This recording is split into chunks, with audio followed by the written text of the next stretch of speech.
Okay, I'm live.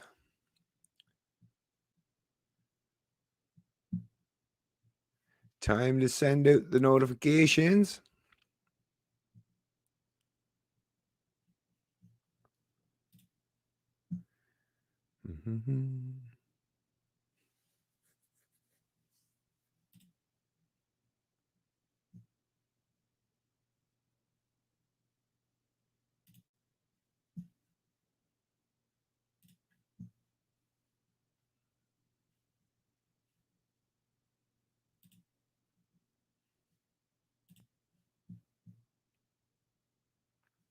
All right then. All righty then.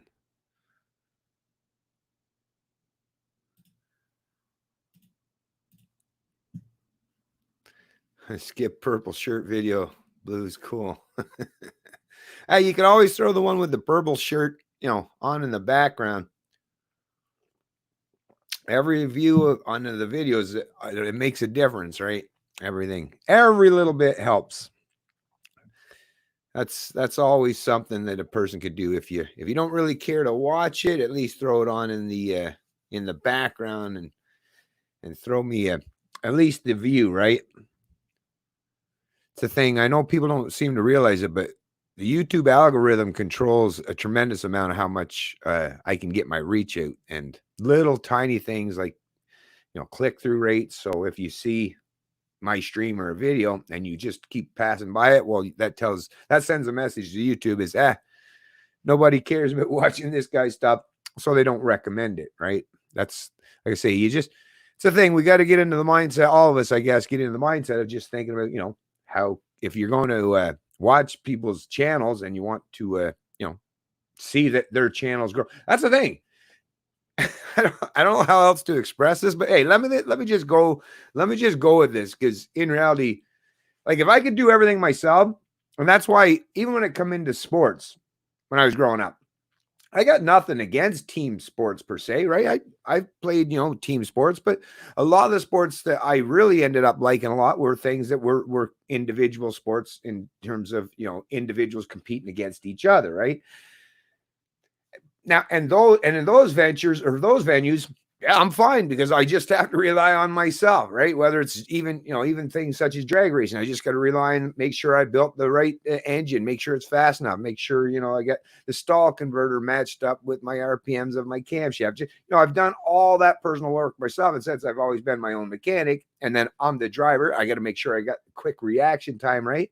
Got to be consistent, got to make sure you're not having too much wheel spin. So you got to get your suspension set up nice.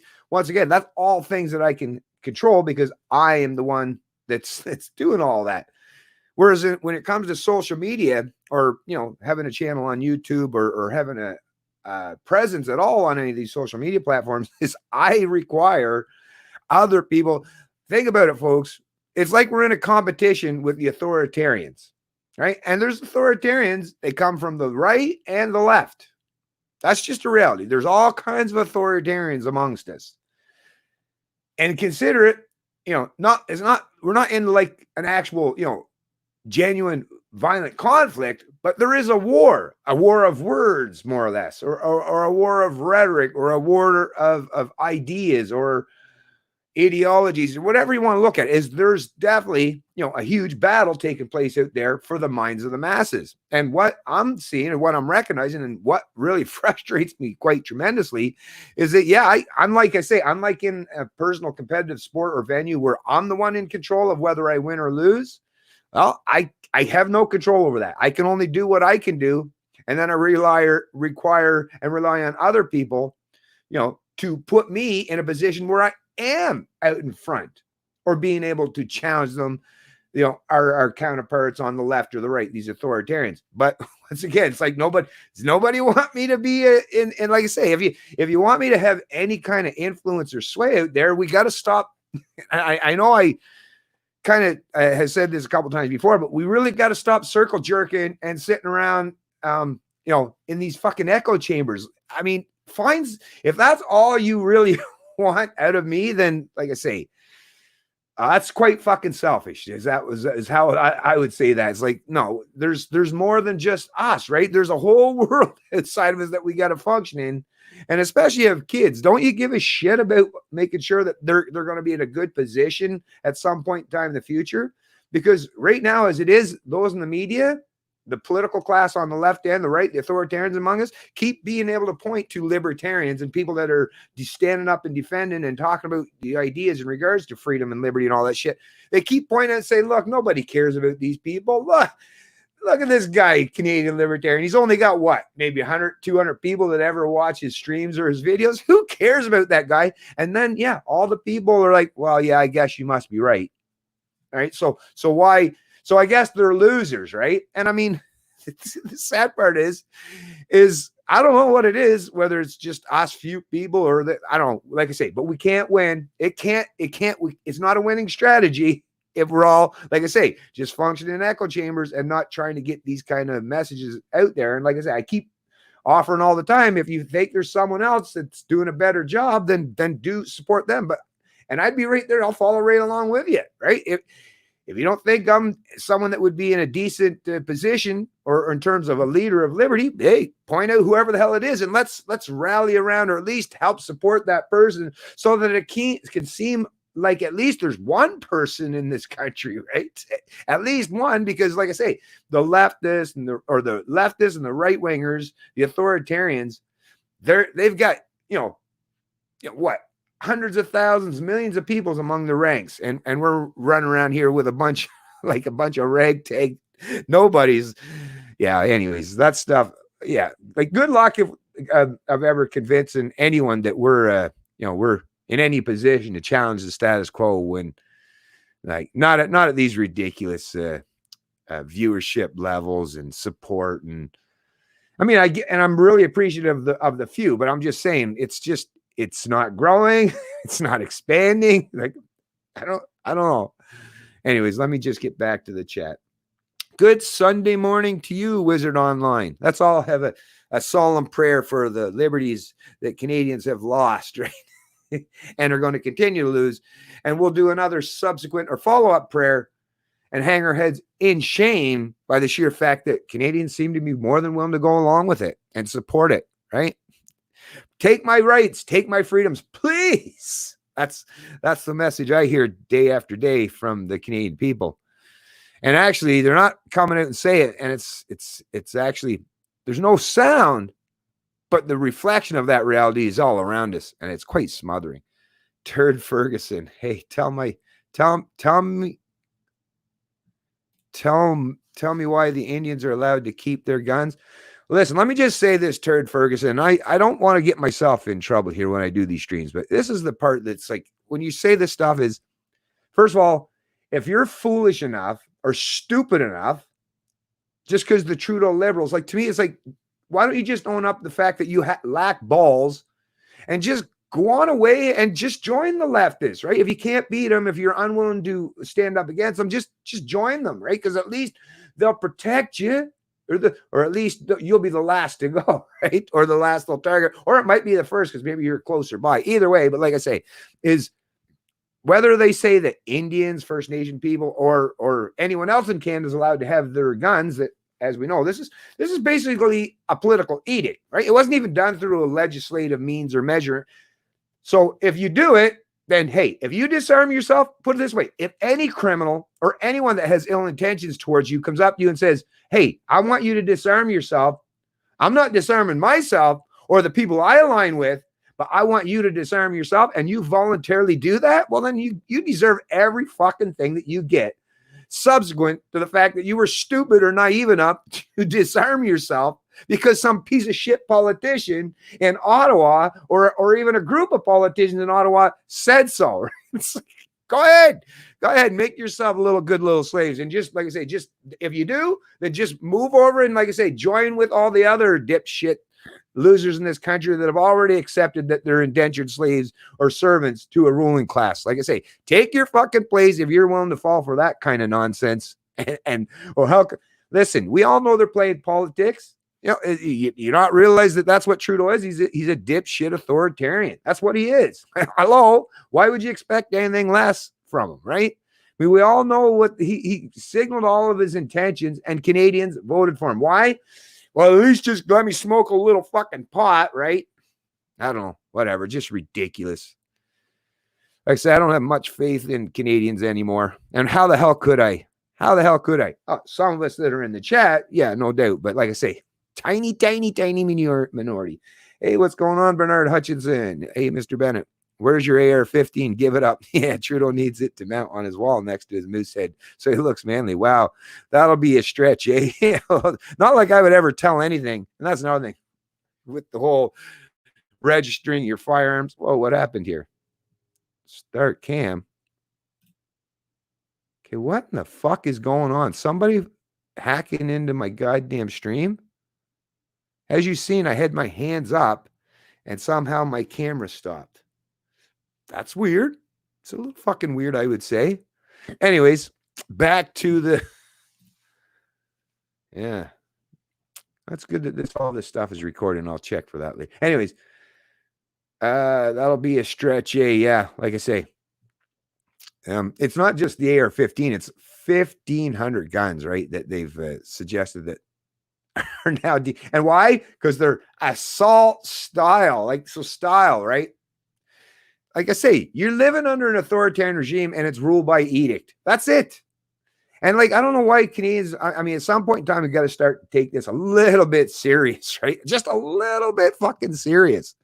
Otherwise, like I say, the country that you recognize, I mean, it's not even, well, I mean, just like Trudeau even said, he even told us, right? He even told us, you're not even going to recognize Canada when he's done with it. And he's holding true to his threat. And what are Canadians doing as a response? Okay. All right, then.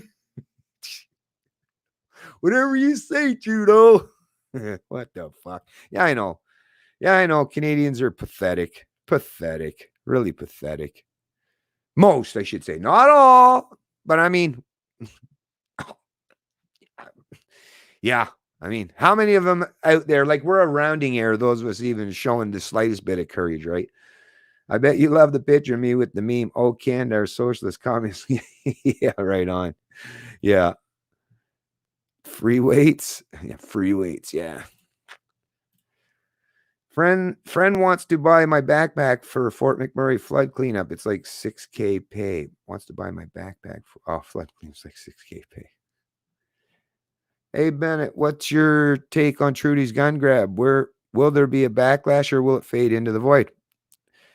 I'd love to be able to say that the Canadians will finally stand up and realize that, I mean, once they've disarmed you completely and entirely, not just you, but your kids and grandkids, yeah, good luck ever gaining any of that freedom or liberty back without, even if you go into people that advocate for revolutions, what are you going to do? Go out in the woods and chop down a stick, or I mean, cut a switch, or break a branch off the tree, or raid your kitchen utensil drawer? Yeah. Anyways, like I say, there will definitely be one thing I do know is there will be a tremendous amount of Canadians in particular. I can't speak for the rest of Canada, but I can say on the East Coast here in the Atlantic provinces, there will be, I would say, the majority of the people who are gun owners be like, I don't know, I lost them guns a long time ago. Hey, someone must have stole them. Oh, gee, they were there not too long ago. They just magically disappeared. Sorry, I can't hand them in. Right? Sorry about that. I don't know what happened. They were there. They were just there yesterday. So I don't know. But yeah, will there be probably a lot of dipshits in the suburbs or the urban parts of the country who are just new, starting into this gun thing and oh no, I'm not allowed to have them anymore? Yeah, for sure they will. Or the odd idiot that's oh, here, let me just make it look good, like I'm handing them in. There's oh, I got this old musket. It's all broke to shit, right? The stock's cracked to pieces. Here, I got this. You can have that back, right? Can I get my money for that, please? But I don't know, like I say. But at the very least, in terms of vocalizing the pushback, I mean, I don't know. Not much. I don't expect a whole lot. From people that are advocates of gun clubs and stuff, you might hear some pushback. But for most Canadians, they won't say a damn word. They'll just take it. They'll just bend over and say, shove her up there, Justin, go for it.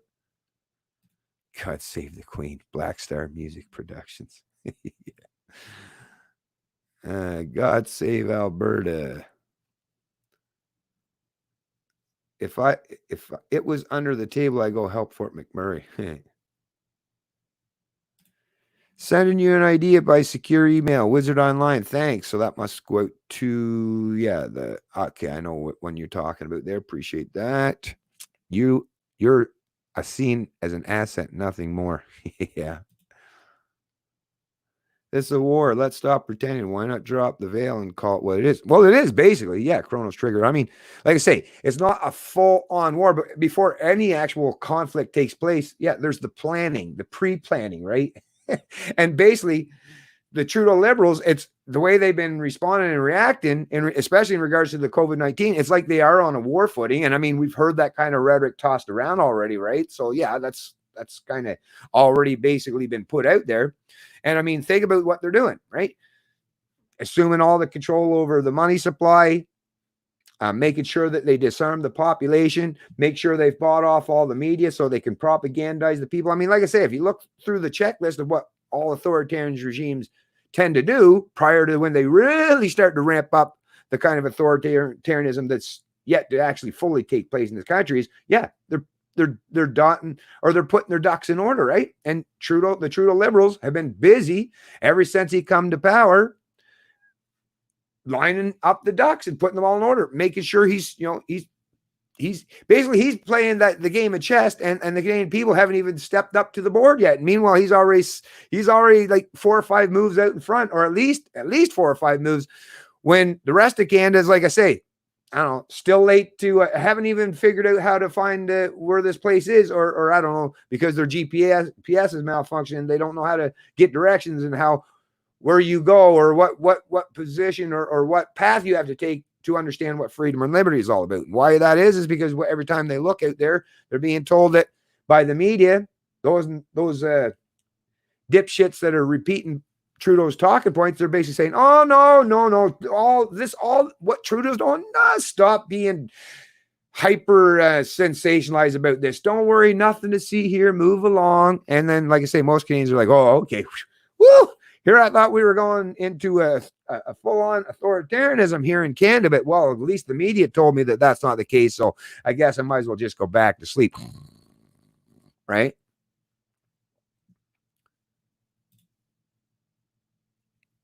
Tax, theft. Wars are fought, not argued. Get out there and fight, yeah. All right. Like I say, you go first.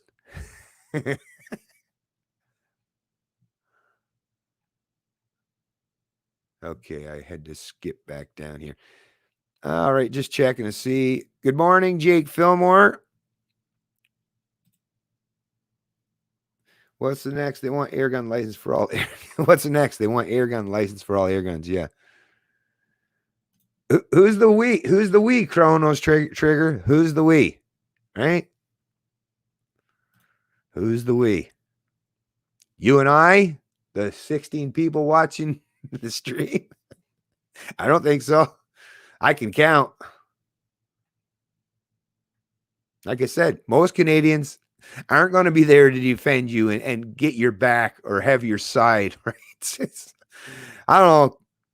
I know people have this crazy thinking that we're all in this together, right? Against what a minority of authoritarians. Like I say, every time I hear that presented, I just look at the reality of the world that's actually out there. It's like, nope. Actually, it looks like a majority of the population are quite aligned with the Trudeau Liberals. Canada's most wanted me. Right on. Keep up. Rise up, fight for liberty and freedom, fight for it seriously, people. Stop acting like you're all castrated. Huh? I hear you. I hear you.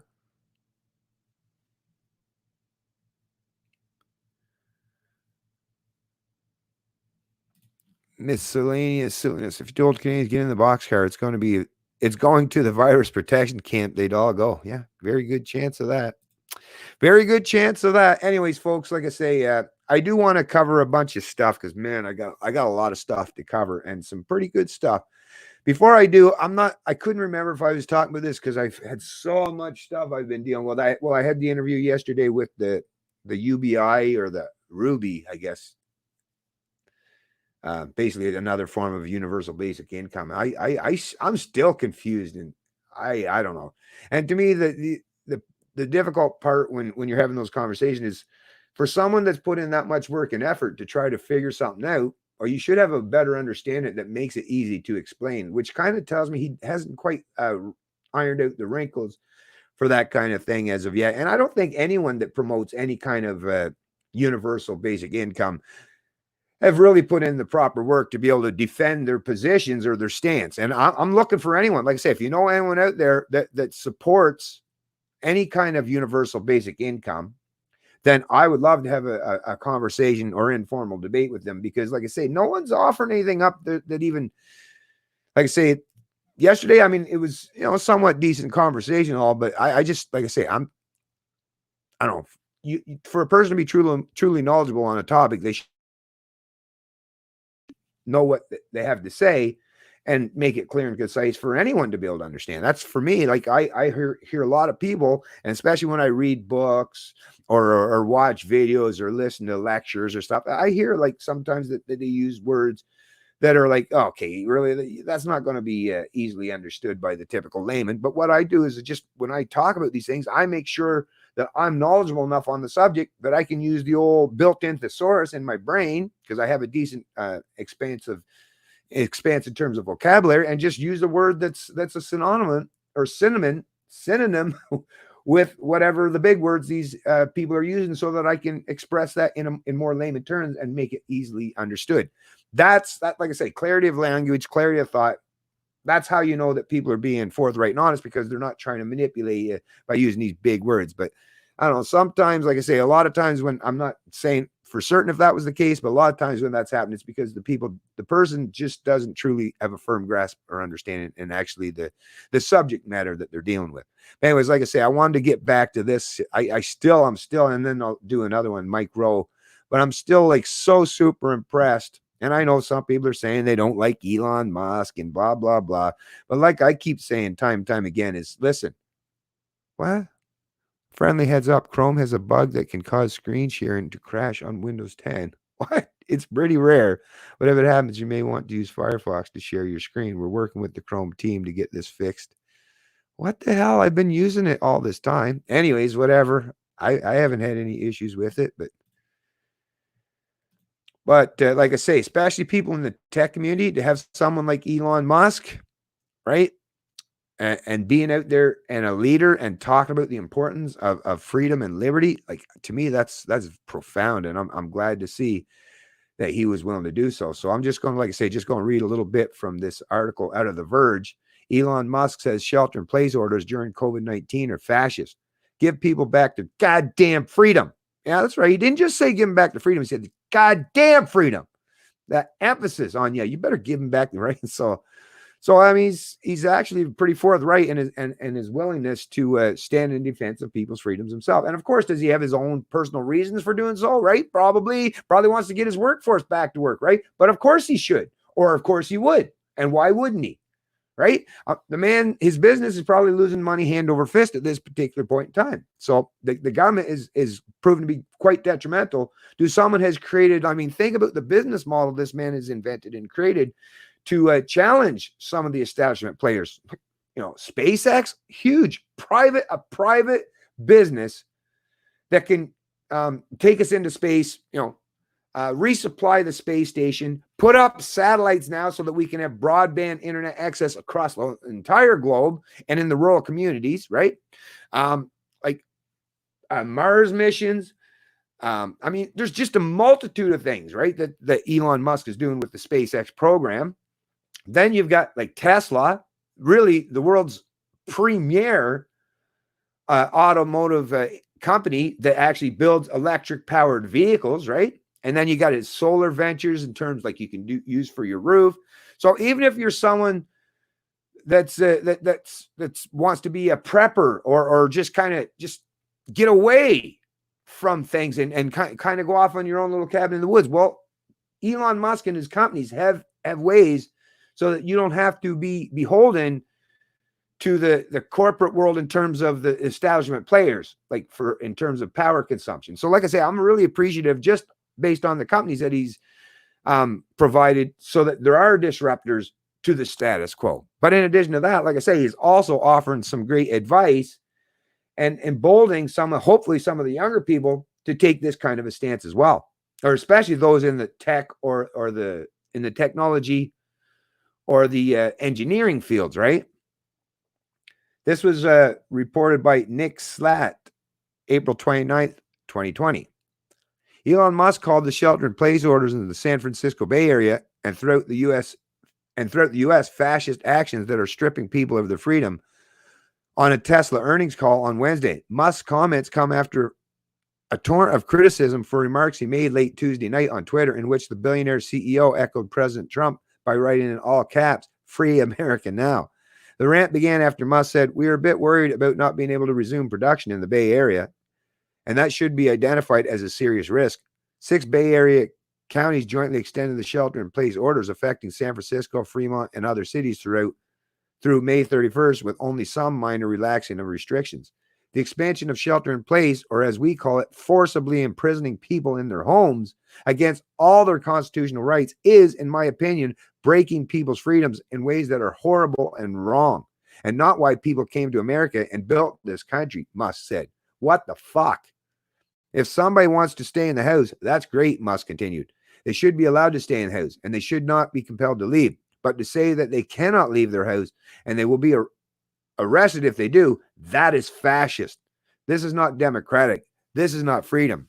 Give people back their goddamn freedom. And like I say, really, really, really happy to see someone like Elon Musk showing some bravery and some courage and a willingness to say something that, yeah, a lot more of these people in these leadership positions in the tech world should be willing to do the same thing.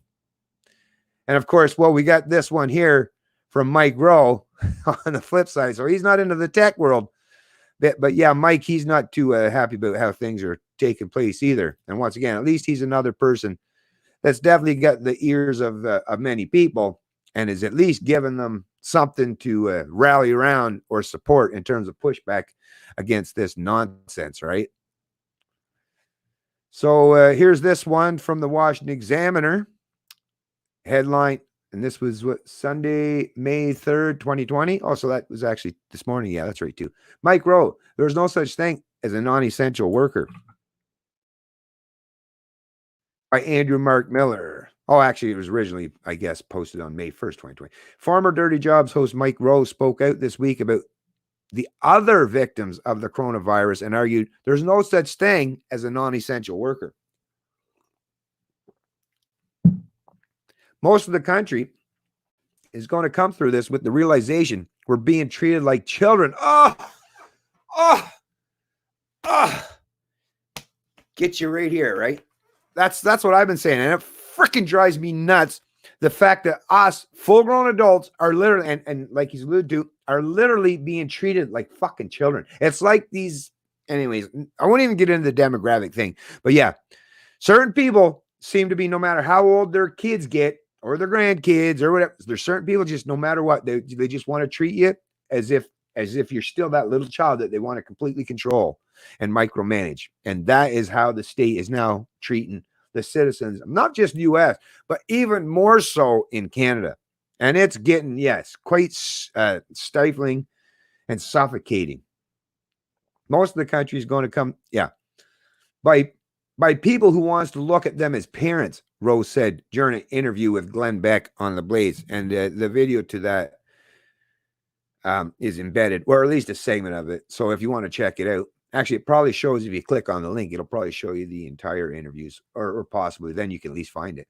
In an economy like this, when you take 26 million non-essential workers out of the equation, the whole thing collapses under its own weight, he said. I would suggest to you right now that there is no such thing as a non-essential worker when it comes to the economy, Rowe added in response to certain workers being deemed non-essential during the virus crisis and not allowed to work. Rowe touched on a sentiment that has been growing across the country in places such as California and Michigan. Yeah, Michigan. I'll get to that soon. where residents have started pushing back against coronavirus lockdowns they believe to be draconian, and calls for states to allow people back to work have been intensifying. Earlier this week, Rose surprised a Michigan restaurant owner with $10,000 during an episode of his online show, Return the Favor. So yeah, like I say, I'll definitely be getting to the whole thing in terms of the gun issue and the Trudeau liberals push for another gun grab, or for a gun grab, I should say. But the discrepancy and the difference here, well, let me just say, I don't know. Should I show the difference in the discrepancy now and then to kind of go off into it? Yeah, why not? Because it seems to just trail into it. So I will do that. So let me close that up, because that's one thing I will say. At least the American people are still showing, or at least a substantial portion of them are showing their willingness to stand firmly in defense of their liberties. And by doing so, have actually showed the path forward and how it can be done if you're brave and bold enough to do the things that need to be done, which is, of course, in Canada. Now, you wouldn't be able, that's the problem with Canada. Yeah, you're not going to be able to do exactly what these folks were capable of doing. Wait a sec. There we go. Because unfortunately in Canada, yeah, we don't have open carry as a, or the Second Amendment for that matter, right? We don't have the Second Amendment or open carry enshrined and embedded within our Constitution, which is already like just a pure example that, yeah, Canada, yeah, you're a bunch of slaves to a ruling class and you have no legal right to defend yourself.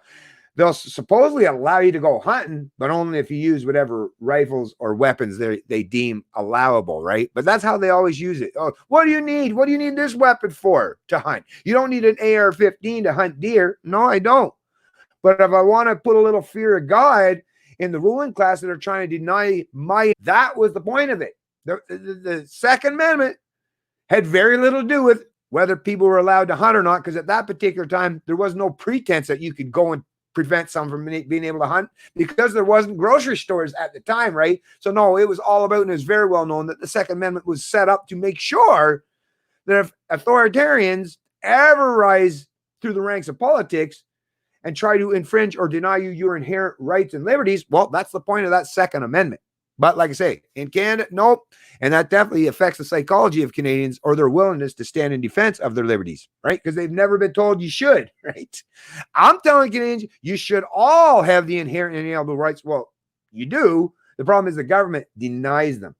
It's supposed to be incumbent on the government to respect and adhere to your rights. They're supposed to be serving you. But once again, we see time and time again that that is nowhere near representing the actual reality of what takes place.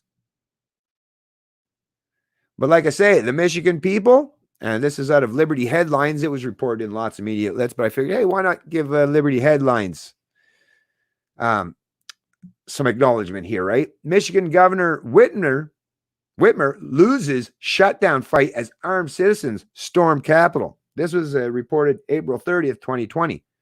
This is the people's house. You cannot lock us out. Ben Sellers, Liberty Headlines. Spiteful and dismissive of the demands of conservative constituents, Michigan Governor Gretchen Whitmer received the most forceful messaging yet over her draconian quarantine restrictions on Thursday. And then you see this tweet by Rod Maloney. Protests move inside Michigan Capitol. Crowd attempts to get onto House floor. Lots of Michigan State Police and House Sergeants at Arms blocking door. So as you can see, that looks pretty damn well packed, right? A lot of people were there. And like I say, a lot of people, a big old show of force. That's how you do it. You know, a few ragtag morons standing by themselves in a tiny little group. Yeah, like if you can be massively overwhelmed, right, by the enforcers, then yeah, they're not going to be scared of you. Not in the slightest bit. NBC News reported that hundreds of protesters turned up at the most recent demonstration in the state capital of Lansing. This time, some were armed. Open carry is permissible in Michigan as long as it is done with lawful intent, NBC said. The event, organized by Michigan United for Liberty, was referred to as the American Patriot Rally and was part of a series of demonstrations collectively called Liberate Michigan Week. They crowded the Capitol building as the legislature debated whether to extend the stay-at-home orders, demanding to be let in, shouting, "This is the people's house. You cannot lock us out." Some carried strongly worded placards such as "Tyrants get the rope," according to CBS Detroit, right? Tyrants get the rope. Like I say, these are people that have the willingness and the boldness to do and say the kind of things that really do send a message back to the ruling class. Because that's the thing right now, the ruling class wants to keep you as a Canadian citizen constantly in a heightened state of fear. Why don't you try flipping that script once in a while, right? Because if the citizens are scared of government, well, that's tyranny. If government is scared of the citizen, well, then you have something remotely resembling democracy, right? But what do we have right now? Is the government seemingly scared of the citizens of this country? Nope. So not too much democracy going on then, is it? No, it's tyranny. It's where the people are scared of the ruling class. That is what represents Canada today, unlike the fine folks of Detroit or Michigan, or at least these fine folks. Some protesters were allowed in the Capitol building as rain came down, with police first taking temperatures using forehead thermometers. However, state police assisted the legislature's sergeant-at-arms in preventing them from storming the House floor. Whitmer continued to dismiss the protest, saying the Republicans are acting as though we're in the midst of a political problem. This is a public health crisis. No, it's not. Actually, no, it's not. And the evidence that keeps coming out or coming to light is constantly proving that. But Republicans in the legislature refused to comply with their demands, denying Whitmer her requested extension. That means that on May 16th, restaurants may resume dining services and casinos, bars, gyms, and other public spots proceed to reopen, said CBS. So right on. There's an example of how you get things done and send the message back to the authoritarians. No. You're not in charge here. See, you don't rule over us. No, you represent us. And we demand that you give us our goddamn rights back and that we're allowed to open up our businesses once again. And once again, that kind of support, that kind of pressure, that kind of pushback, it worked. And why? You just can't help but think it was because these people had the right to bear arms and they bared them and showed them, right? They at least, right, they showed their teeth, right? They didn't do any biting. They didn't chomp on anyone, but they at least showed their teeth. In Canada, no, a bunch of gumless or a bunch of people going around gumming. Man. That's what you got for Canadians these days. It's like, are dentures that expensive? You can't even buy a set of dentures in this country anymore? Like, I don't know. It's just so crazy, folks. I know, but I can't help it. That stuff is infuriating. But since we're on the topic, I might as well, rather than, before I go back to, and I don't expect that this video, I probably won't even monetize this video because I would imagine it's going to get demonetized. So let's go to this first article, because this I found to be just unbelievably infuriating to hear this kind of nonsense, right? Okay, where is it?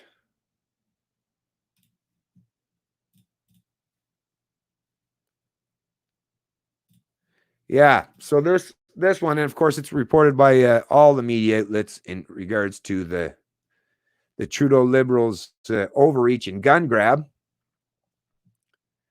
Let me just scroll down and read a little bit from the article. So as you see, it's breaking. Trudeau government bans 1,500 models of firearms. This is Barrett Wilson, Montreal, 1st of May, 2020. Prime Minister Justin Trudeau announced on Friday that his government has banned 1,500 models and variants of firearms and what he calls a ban on military-grade assault style weapons. They're not military-grade assault. Like, once, if you take the style out of there, I mean, think about military-grade assault weapons. No, nobody's allowed to buy military-grade assault weapons in this fucking country.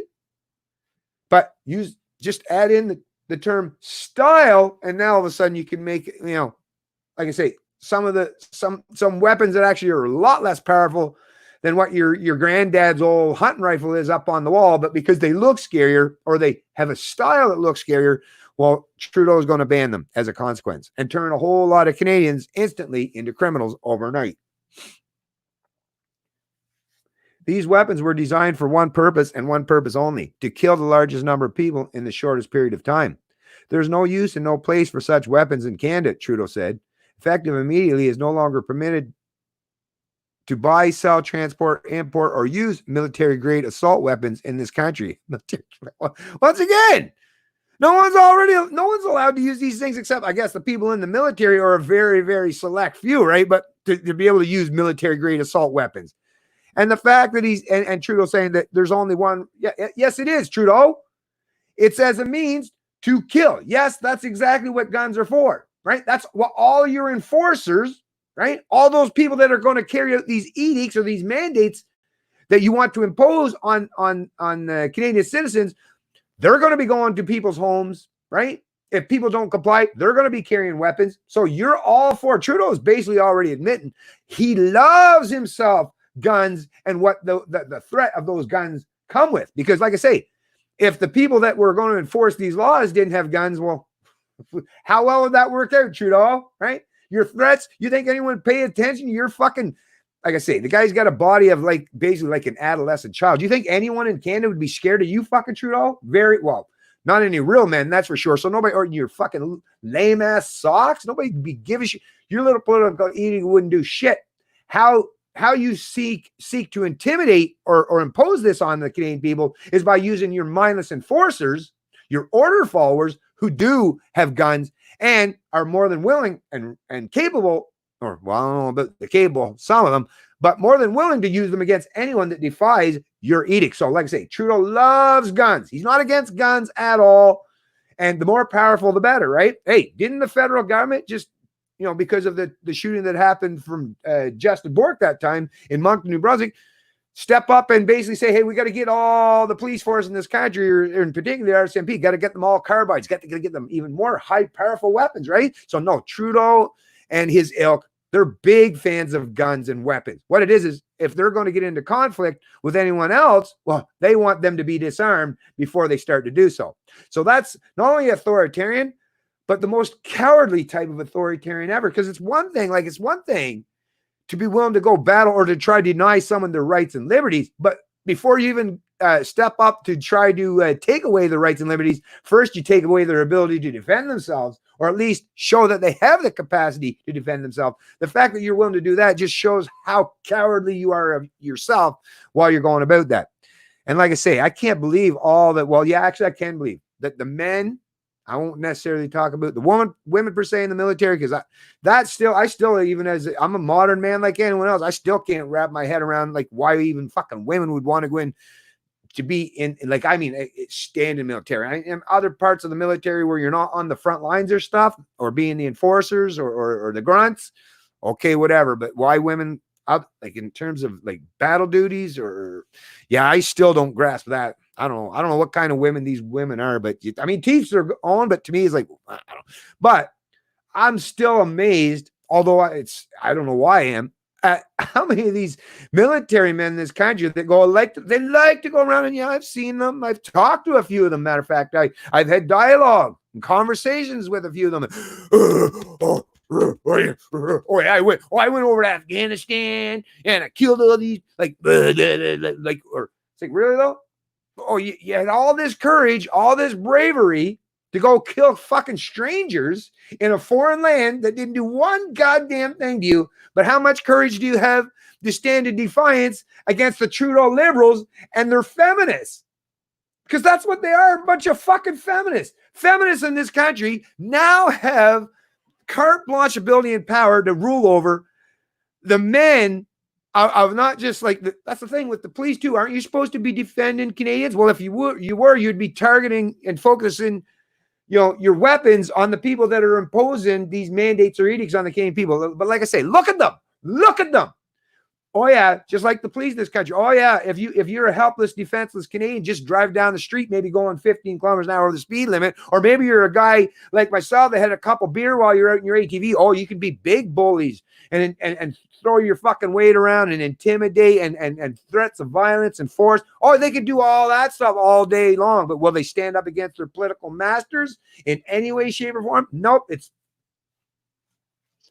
me shut up. Can I get my paycheck? Wouldn't want to rock the boat here, right? Like I say, same with the military. Didn't anyone in the military, anyone ever tell any of these guys that you're kind of the purpose of going into the military in Canada is to defend your nation, the Canadian citizens, against threats, right?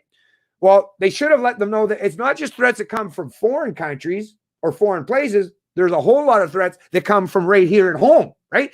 Did no one in the military, not their dad, not their grandpa, nobody, not an uncle, nowhere, no, you never read a book, you didn't watch a movie, right? Nothing, no documentaries, nothing in none of these people that represent the military personnel in this country, whether they're active duty or already retired and sitting on their, I don't know, government paychecks once again. None of those folks seem to have the courage or capacity or willingness to stand in defense or defiance of this kind of massive authoritarian overreach by the Trudeau Liberals. You see it? I don't. And these are people that are trained in the art of war, right? But yet, nope. Trudeau, his socks, little Chrystia Freeland, right? Little Chrystia Freeland can do whatever the hell they want to the people of Canada, the men and women of Canada. And the ones that are supposed to be your protectors are like, all right, better shut up. Right? I don't know. Sad. Trudeau named the major mass. Yeah, Trudeau named the major mass shooting instances happening in Canada in recent years, from Polytechnique to the Danforth. Polytechnique, like how long ago was that, right?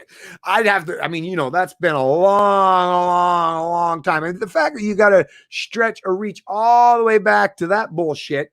And wait a minute, Danforth, wasn't the fucking Danforth one? Hold on now. Which one was the one where the guy with the van? Mass shootings. No, it couldn't have been. It had to have been a shooting because they're talking about a shoot. Anyways, whatever. But I mean, think about it. Very, very minor examples and very far and few between in this country. But yeah, of course, you got to reach into what? I guess you'd only have fucking Danforth. You had to reach all the way back to the Polytechnique to make this sound like, oh, what was there? Was there a pattern of that, Trudeau? Is that what you're suggesting or alluding to, you dipshit? He made special mention of the recent Nova Scotia tragedy. Canadians will remember where they were Sunday, April 18, 2020. This chapter of our history cannot be rewritten, but what happens next is up to us. Meanwhile, the guy's already been proven that all of his guns were illegal. He didn't have a fucking firearm license anyways. So none of the laws that Trudeau's implementing would have done one goddamn thing, not even the slightest, not even a hint of doing anything to prevent that tragedy from unfolding. But like, that's not going to stop him from fucking politicizing it and just basically blatantly coming out and saying, no, I'm going to take your guns away from you. I'm going to use this for an excuse. And why the excuse? He's not giving that excuse towards people that he would see as gun enthusiasts or people on the right side. He's using that excuse as feeding material for his leftist base that are like, yeah, Trudeau, yeah, take away their guns. Yeah. Then we'll really be able to press them once they're all disarmed, right? Like I say, good luck on that one. I'm not sure how many Canadians are going to be stupid enough to disarm themselves based on this mandate or edict. Anyways, Public Safety Minister Bill Blair said, effective immediately, these firearms cannot be legally used, sold, or imported in our country. As of today, the market for assault weapons in our country is closed, as if they were ever allowed to begin with, right? Like, come on, as if people as if criminals give a flying fuck about, Bill Blair said that I'm not allowed to do crimes anymore. Well, that's it. Fuck, I guess there will be no more crimes, I guess, folks, because Bill Blair said, those assault weapons it's closed. So, well, there we go. Bill Blair spoke. So just don't have to worry about it anymore, folks. Anyways, as you see, that part that I had highlighted, even more infuriating than that. As if, like I say, with that big gaping wound that Trudeau's opened up here, right? Trying to infringe on people's inherent rights to bear arms and defend themselves, or go hunting, or whatever the hell you want to use your weapon, or go to sporting, whatever. That's what it is to be a free human being, right? But yeah, in addition to that, just to double down and pour a little salt on that wound, quote, in saying no to assault-style weapons, we are putting feminist ideas into practice, Deputy Prime Minister Chrystia Freeland added. The terminology used by the Trudeau government is significant, as firearm experts have pointed out that military-grade guns are already not available to Canadian citizens, right? Yeah, no shit, Sherlock, right? But listen to that. We're putting feminist ideas into practice. Well, yeah, I'll totally admit, at least she's honest and forthright about the fact that, yeah, feminists want to disarm men in this country so that they can dominate them. Does that not, I mean, come on, how many of you don't realize already or haven't realized already that feminism has nothing to do with fucking women's equality? Because if you wanted equality, whether it's for women or LGBTQ, it's just, you just call humans, right? Or no, not even human. You could just say individual rights. Because, hey, maybe aliens might show up here someday. We want to give them individual rights as well, right?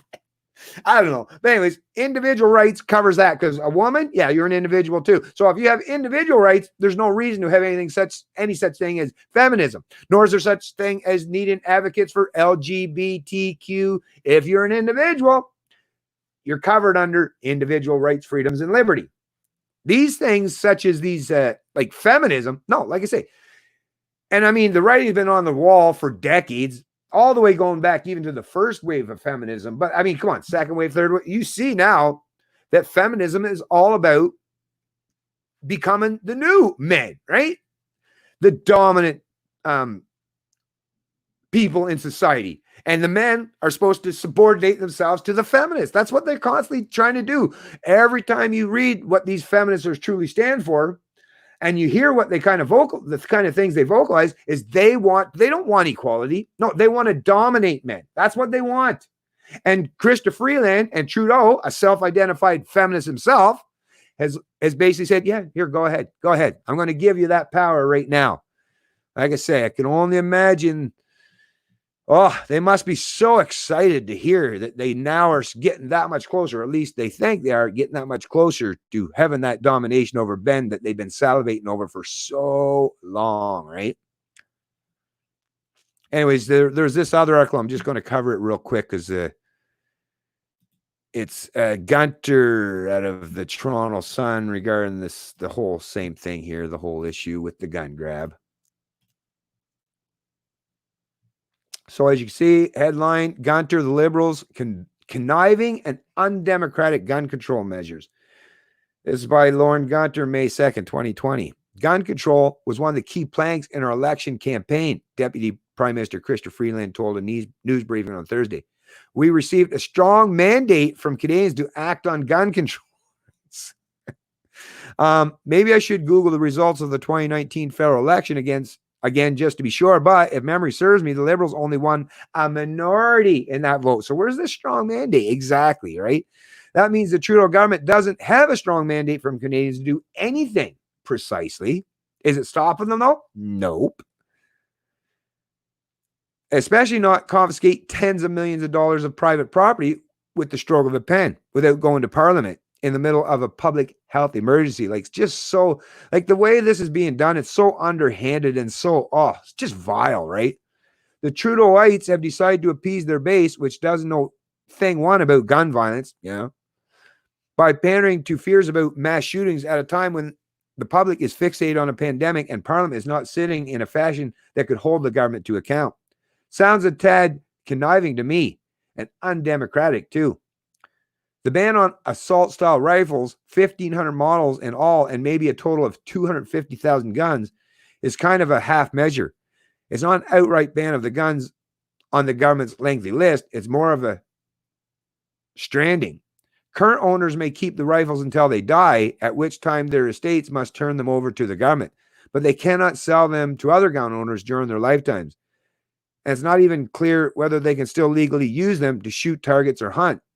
Once the government works out the details, owners can still sell them to authorities for fair market value, after which the feds will presumably destroy the guns.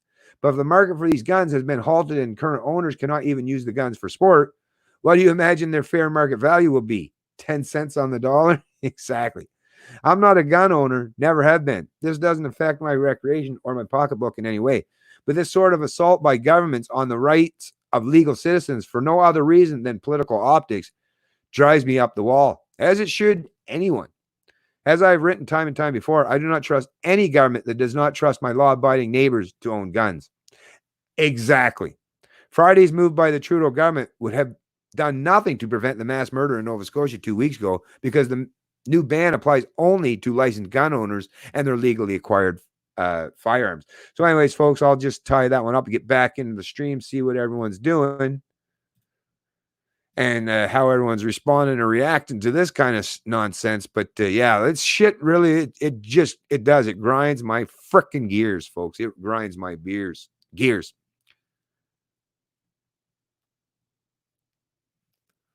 Organize a resistance. Yeah, well, I mean, it's a thing.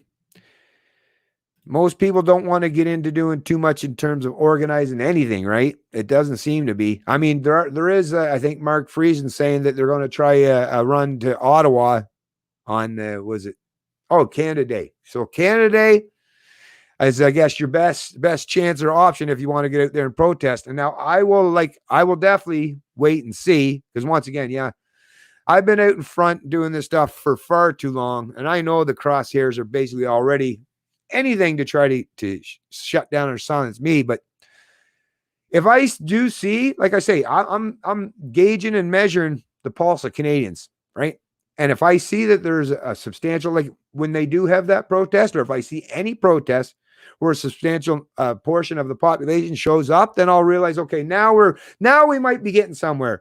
But every time I've ever seen any of these protests or even petitions or people saying they're going to finally stand up for their freedoms, it's such a spark. It's like, oh, don't even show. Like I say, if you only got a few people or even a dozen people, don't waste your time, because all you're doing is giving the authoritarians a way to target a bunch of you, because they can pick you out of the crowd, right?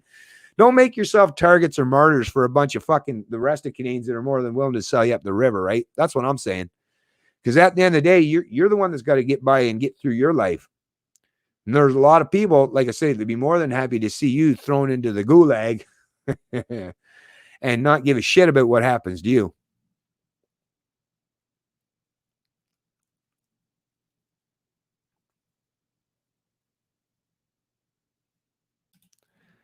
I know lots of natives, they are not same as political natives. It's just trickier.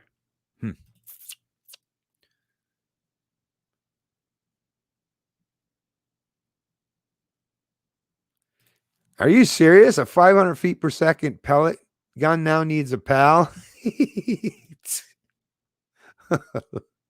Wow.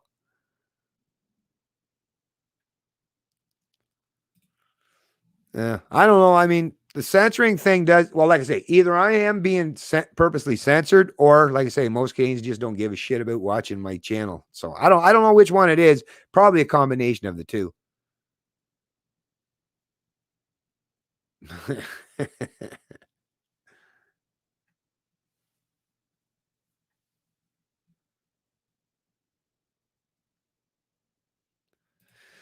Communism is alive and well in Canada. Yeah. Yeah, there's nothing funny. But like I say, if you don't at least try to laugh once in a while, I mean, I can't spend my whole life outraged, right? And I have. That's what I mean. I mean, I've been doing this stuff and talking about this stuff now for more than 10 years. It's kind of getting a little fucking old, to be honest with you. And I like, it's hard for me to get shocked, my sensibilities to be, because like I say, I've watched just one thing should have been enough to cause most Canadians to be outraged and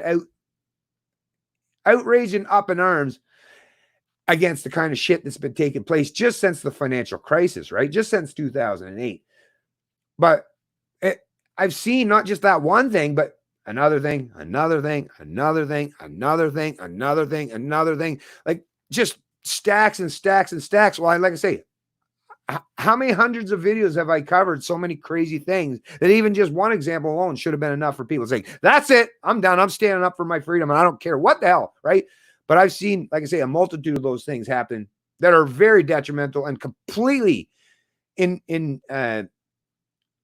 denial of our inherent rights and freedoms and liberties. And yet I've also watched my fellow Canadian citizens just, like I say, just take it with barely even a whimper, right? So I don't know. It's a crazy situation. And I firmly believe that there's just Canadians have it just too good these days, or most Canadians do, and they're going to have to suffer a whole lot more. But yeah, communism. Well, I mean, like I say, there's lots of people in this country that like communism, right? And yeah, oh yeah, by the way, Kronos, yeah, I actually don't find it funny. I really don't. I am fucking mad. I am, but do not repeat. Yeah, do not repeat. I do not consent. Yep. Not, nor should you. Oh, if it's an air rifle, you shouldn't have to anyways. But yeah, I mean, come on. You went blank for 2 seconds. Oh, really? Huh. I don't know. Like I say, folks, I don't know what the hell goes on anymore. Ideological warfare. Yeah, it is. It's like I say, the propaganda war is already well underway. Anyways, I'm scrolling down here, try to get down because I still got lots of stuff to cover here, folks. I seen the green bastard is in the stream. Green bastard, right on. Okay. All right. Where am I at here? So I'm about 20 minutes behind. Oh, another Tommy gun. 1978 8. Too far from family. East Coast. Right on. Welcome, fellow East Coaster. Oh, I see their free will, freedom. Hey, that's a pretty cool profile picture. I like it. By the way, if everyone wouldn't mind, please hit the like button. It would be really cool if you would do that.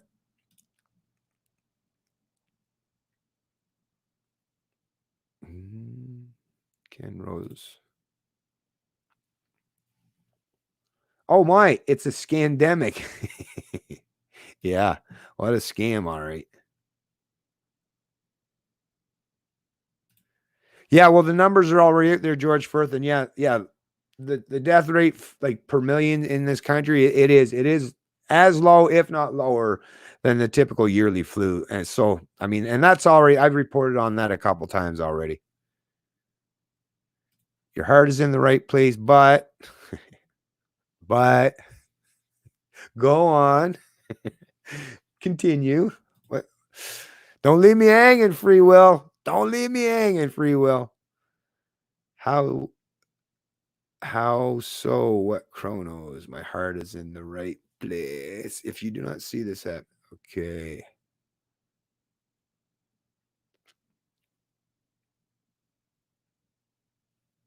Weapons are a means to an end. The middle is the decisive moment. The middle is the decisive moment. Hey, what's going on, John Keynes?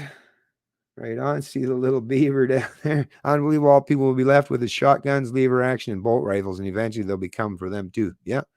Yeah. Well, like I say, it's crazy. Well, I mean, you could also be like Tommy there, right? There's that. Right. It's political edict. Even if they write it on a piece of parchment or paper, you still have the right to say, no, I will not comply. I don't see that happening right now. Do you? Not sure who you're talking to there, free will. RCMP of the enemy of the people. Well, yeah, they sure are. They sure are. Because they're more than, like I say, they'll go along with this stuff, right? They'll be the good little order followers and do whatever the bidding that their political masters tell them to. I've seen that myself time and time again. But so, yeah, you're right, Gigi Allen.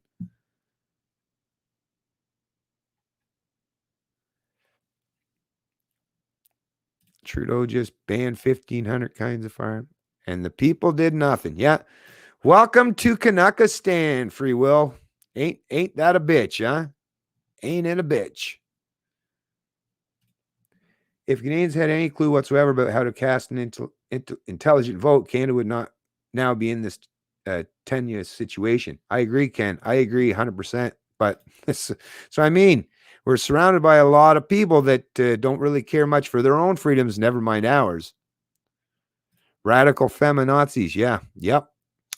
Well, I mean, we've already heard too, and it's not conspiratorial in nature to mention it because you can go find that evidence for yourself. But Chrystia Freeland, I mean, we already know what was it, her grandfather or something that had something to do with the Nazi regime at some point in time anyway. So like I say, what's going on, green bastard? Right on.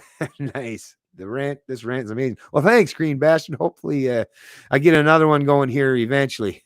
We can use word like tyranny. I use the words anyways. What the hell? What a rant. Couldn't have said it better. Thank you very much. Take a hard look at the 1,500 weapons. It includes missile systems. Liberals just threw the legal. in the legally and lawfully owned firearms is a catch-all. Next, it's pistols and revolvers, even optics next. Yeah, no doubt. I'm so sick of the endless slide towards, tyranny. I have the same feeling, Free Will. I really do. I have the same feeling. Corvette? Oh, Carvet, right on. Go watch a video series called Total Onslaught. It's 36 videos. Watch all of them, and the answers are there. Right on. Thanks for the suggestion, Carvet. Bennett threats come domestic. Right? Bennett threats come domestic. Not sure what that was there, Tommy Gunn. Yeah, serve and protect. Yeah, exactly. Who? Yeah, they're political bosses, right? That's who.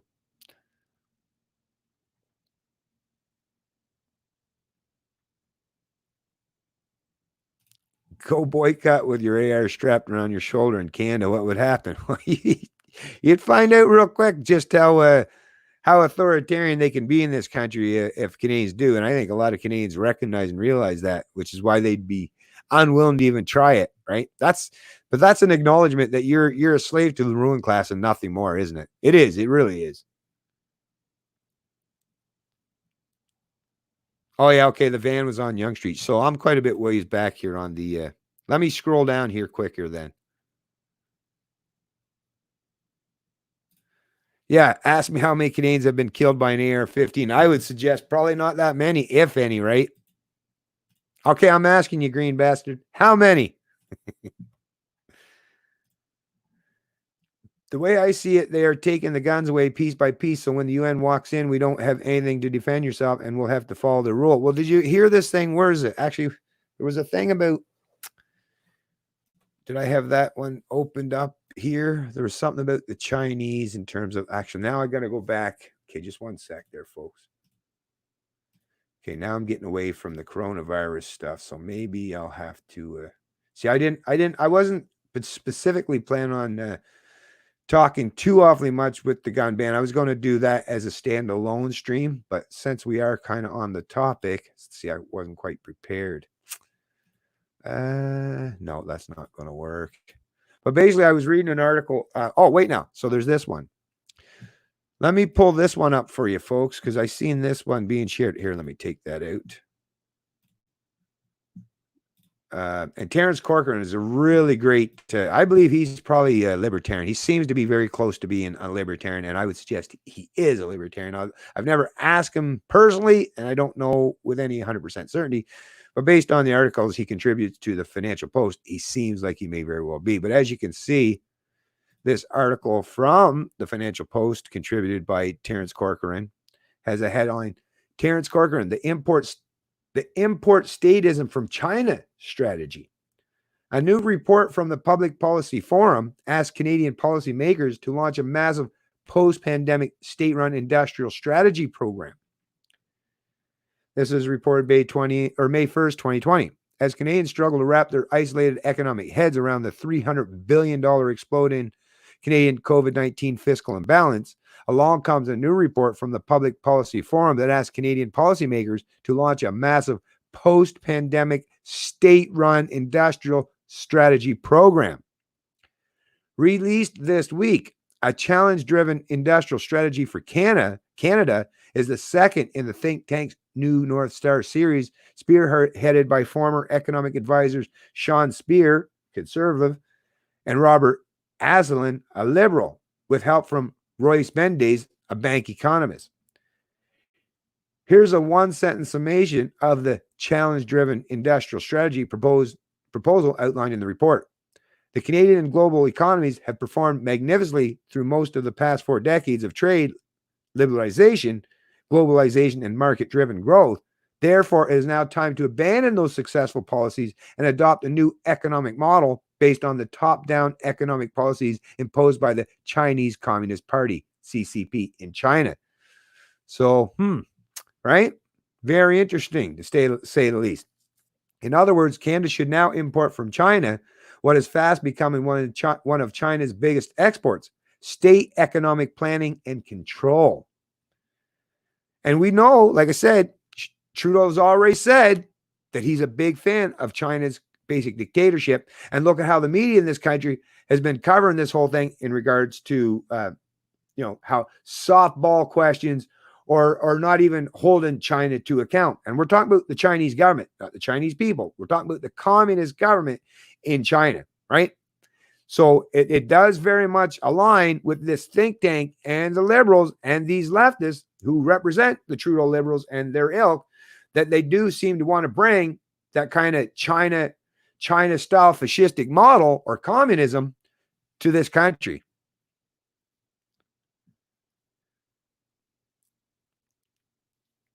According to Spear, Asselin, and Mendez report, the Chinese government has been ahead of the United States in particular and Western countries in general in terms of implementing a deliberate industrial strategy in order to develop comparative advantages in the intangibles economy. It has worked. China's rise, they say, is due to the Communist Party's adoption of a state-driven alternative to democratic capitalism. China's rise is allegedly due to its ability to use state planning to dominate the new global paradigm that's taken shape around the intangibles economy. So anyways, folks, I'll place a link to this article. I got to try to get through these things as quick as I possibly can so that I don't have to make my streams go too long. But I'll definitely share this stuff in the stream description below.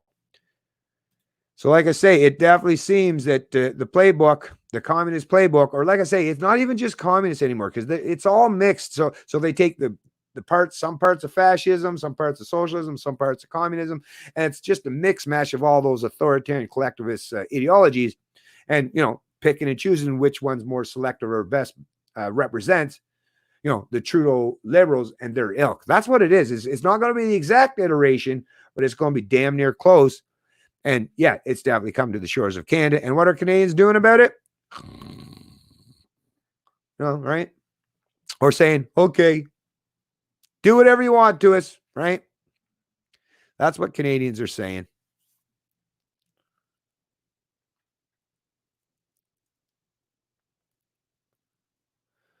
Okay.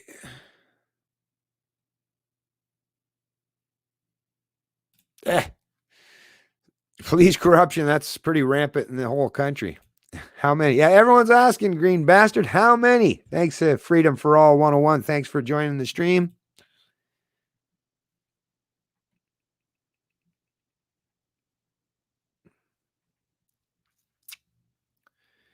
You can't see all police as bad. Well, here's what it is, right? Some of them probably have good intentions and some are probably not bad all the time. But it's like saying, I can't say all brown shirts or all those who were part and parcel of the Stasi, right, during the authoritarian communist or socialist regimes. Could you say that? Well, not when you recognize, that's what I mean.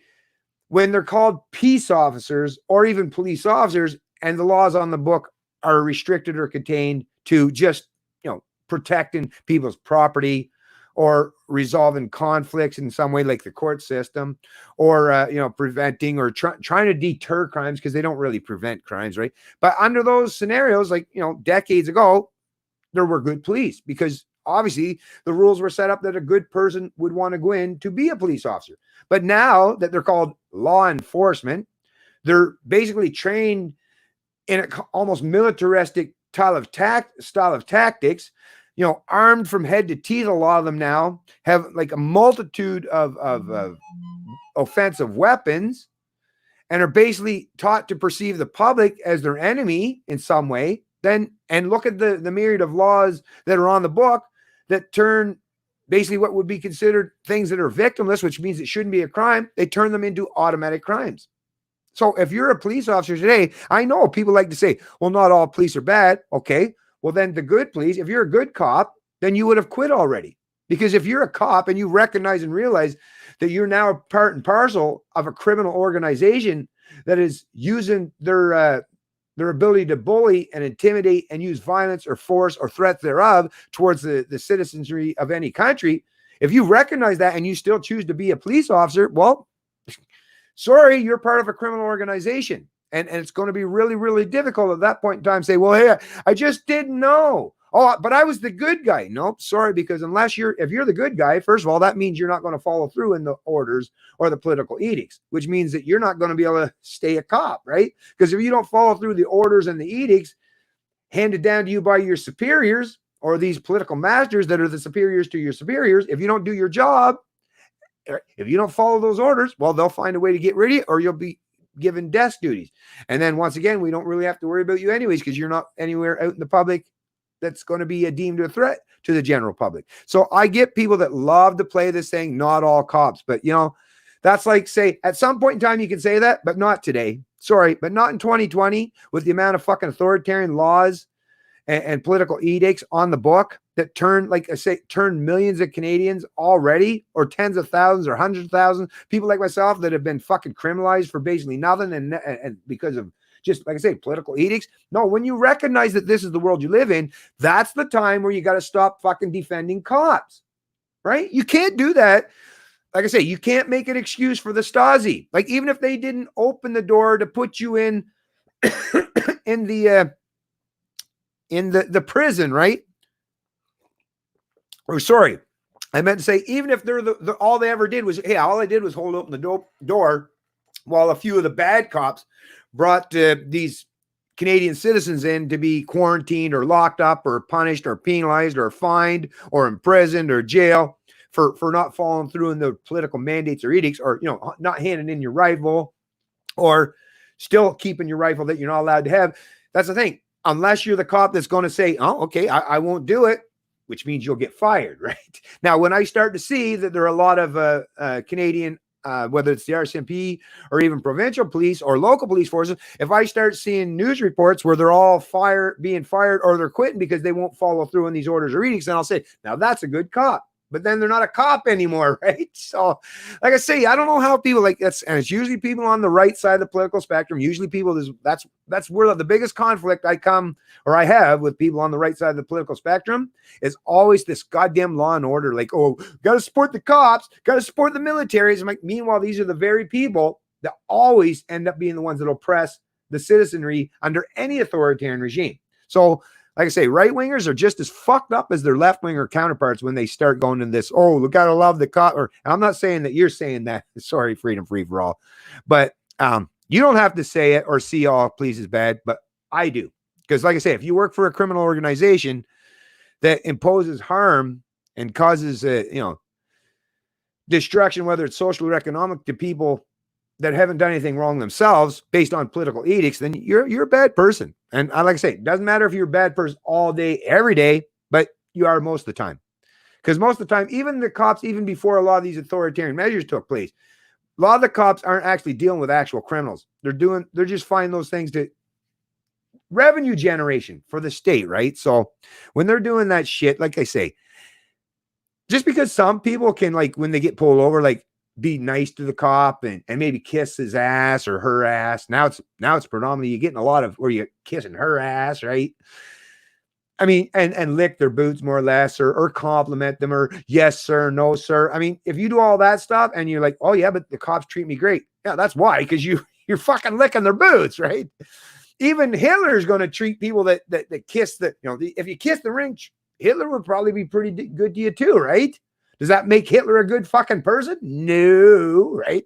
Try challenging them or try going against the authority of some of these cops, and then you'll find out, oh, maybe they're not so good after all. Like I say, I just don't fall for that bullshit. Sorry. I don't know. I just don't get into that stuff. Yeah, good question, George. I haven't actually double checked to see that. Hopefully, and I haven't seen any reporting on it as of yet, but hopefully, like, I'll try to keep that a little bit in the back of the mind, and hopefully there will be something that'll come to light.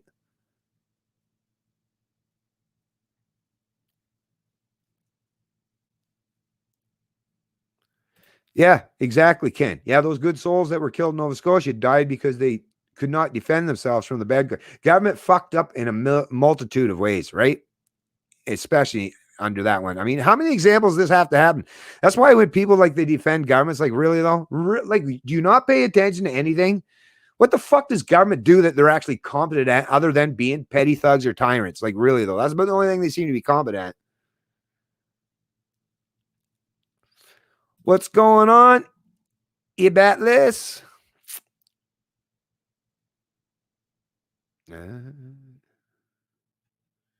Dirt doctor, everyone, paint your arms pink. That should satisfy the bullshit. Yeah. Oh, I don't know. Some women do. Some women do.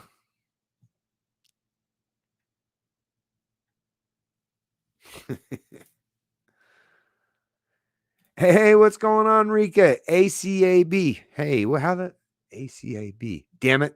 I'm not catching on to that one.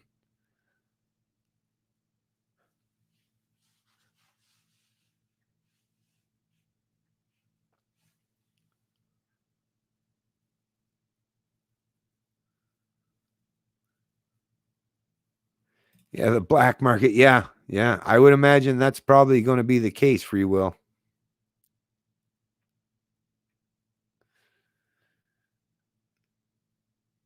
Okay, scrolling down, trying to catch some more of the newer comments if I can. Yeah, good one, Tom. Yeah. The gun ban's working because last night Toronto, a gangbanger was shot dead, right? Oh, you mean they didn't follow through with that mandate or that political edict that Trudeau suggested? You mean that criminal didn't put down the guns because Trudeau said so? Well, I can't imagine that being the case. Oh, man, it's hilarious, right? Not really, but hey, Bennett, is this legal? Trudeau's COVID-19 business loan bailout requires accepting liberal state. No, listen, that's what I mean. When you talk about legal or Norman Kuhn, good question, but that's the thing. When you talk about legality, I know we've all been taught these fucking crazy things in school where it's like, oh, legal means just or moral or ethical. It's like, listen, you were told a lot of bullshit in school and from your educators, or even when you go to fucking become a lawyer, you're taught by a bunch of statists. All right. So the fact that you're usually taught and educated by a bunch of statists, just recognize and realize that it's all bullshit. It's all propaganda. It's all rhetoric to make you compliant and conformist. So when it comes to legality, none of this shit Trudeau's doing is legal or moral or ethical in any way. But considering those are the fucking dipshits that get to write the rules or the laws, well, they'll say the other thing. And you know what? They're in the position to say that what they deem legal or illegal, they have more of an authority to suggest that than I do, which is why I keep trying to get people to stop believing in their authority.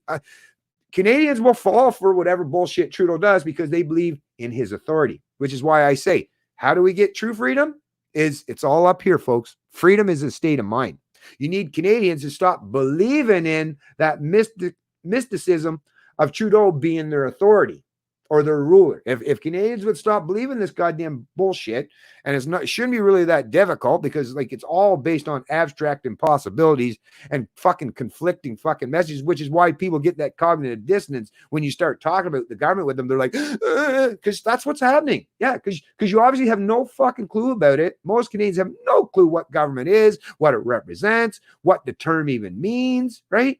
Because government is basically a monopoly of force or violence, and is given special permissions or authorities to do things that no human being would be allowed to do. And the things that they do would be deemed automatically illegal and you would be punished criminally for doing them.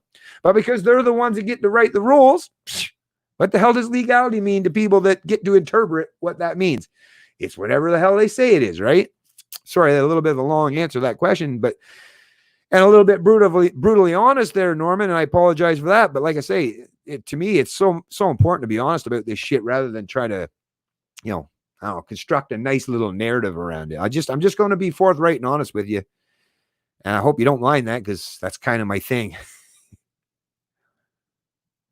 Mark was saying about on 500 registered so far. Well, I mean, if 500 showed up, that would be reasonable. But wait and see how many of that 500 actually shows up, right? We'll see.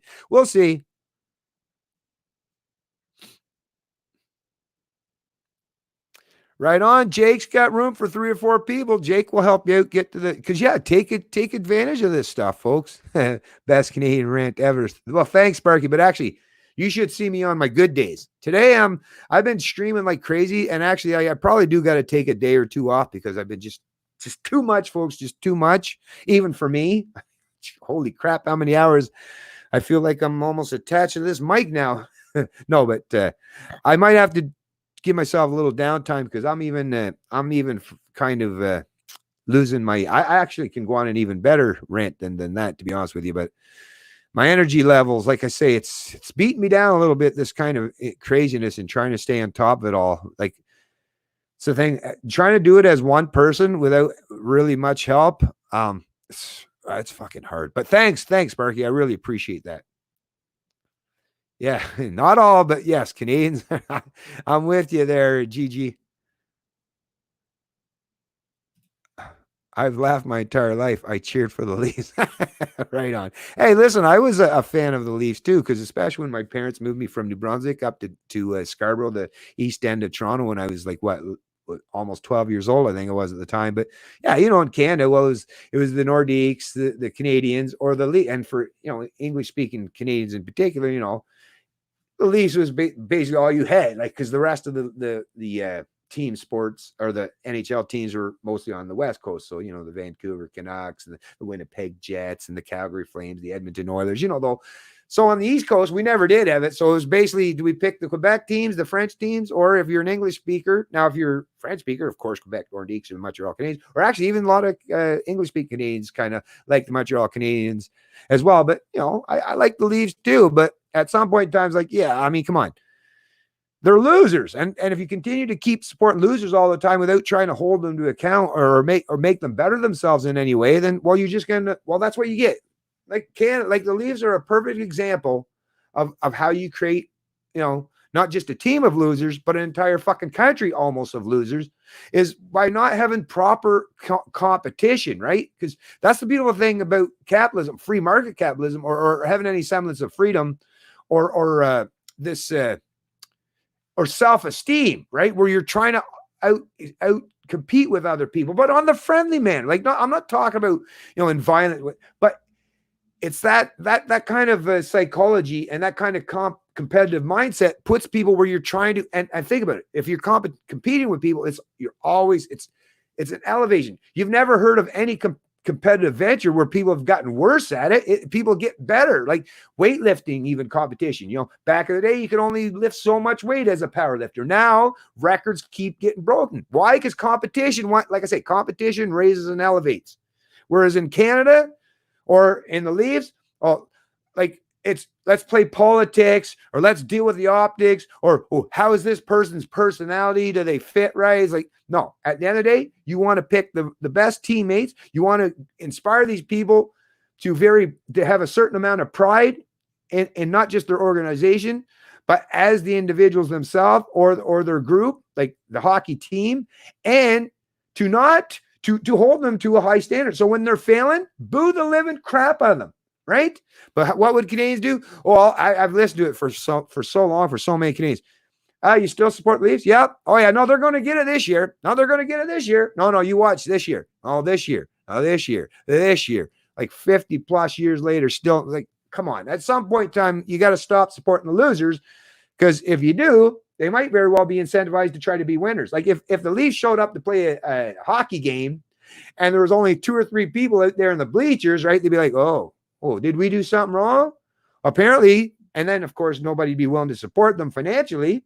So they'd be like, oh, well, how could we correct this? What would be something that we could do to get the audiences to come back and support us? Or maybe we actually put in a little bit more work and effort and tried to actually fucking win. But that's the thing. When you get your paycheck, whether you win or lose or not, and you're not incentivized to at least be competitive enough to win, well, that's the Leafs and that's Canada. Sorry, another little bit of a tiny rant there, but yeah.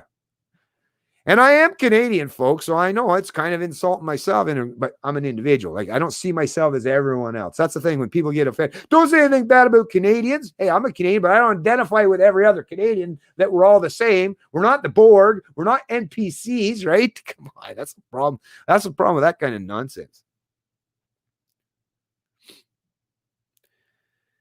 Yeah, no, I know. Yeah, I agree. It's like I say, it's hard at times. Okay, back down. I don't know how many even of my. What up, gato? Gato. Ain't nobody gato. Mr. Roboto. Anyways, maybe I should Damn, I had so many comments. Maybe I should have left this stream for just dealing with comments and stuff, because I hate not being able to get you guys comments.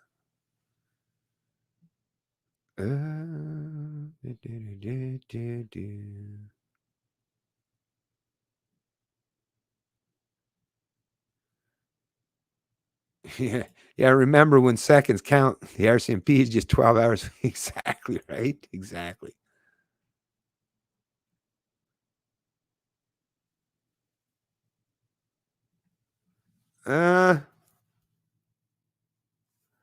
Anyways, like I say, I'm trying to scroll down a little further because I know I'm quite far behind on the chat here, folks. And like I say, I still want to get, what are we at? An hour and a half. Want to tie this up before 2 hours for sure. So let me scroll down here a little bit, and then I'll get back in. I'm just looking for some of the new peeps. See, so Jake Fillmore, Modern K, Lee Harvey Oswald. They're not peace officers. They're order following jackboots and tools of the state, and they're all bad. Exactly. Well said, Rika. Exactly, because they know what the hell they're doing every day. Like, come on. I know myself. I couldn't do that. And I mean, I could even be a bad person at times. Fuck, we can all be bad people at times. But even me, even in times when I could be a bad person, I just, like I said, I just know with 100% certainty. Well, obviously, because I would never do it. But I couldn't be in a job where I'm fucking with people all. Oh shit! Actually, I got to answer this, folks. Sorry about that. Yeah. Oh, are you? Is there anything you can leave it out there? Because like I'm just in the middle of doing a stream right now, and I didn't want to have to disrupt the stream. But is there anything? Oh yeah, just open the passenger door in the truck, throw it on the seat, and then like I say, it'll be all fixed up there later. All right. All right, man. Take it easy. Okay, later. Sorry about that, folks. I deal with a little personal business. All right. So where was I at? Yeah, shit. Was I think I might have been on a little bit of a tirade there too, but I lost my train of thought. God damn it. God damn it. But anyways, yeah. So anyways, moving on. Oh, yeah, no problem there. Chronos triggered. Thanks for, yeah, no problem. Take it easy. Have a good day. We'll see you in the next stream. Military's police have been in Canada for the last decade. Yeah. Okay.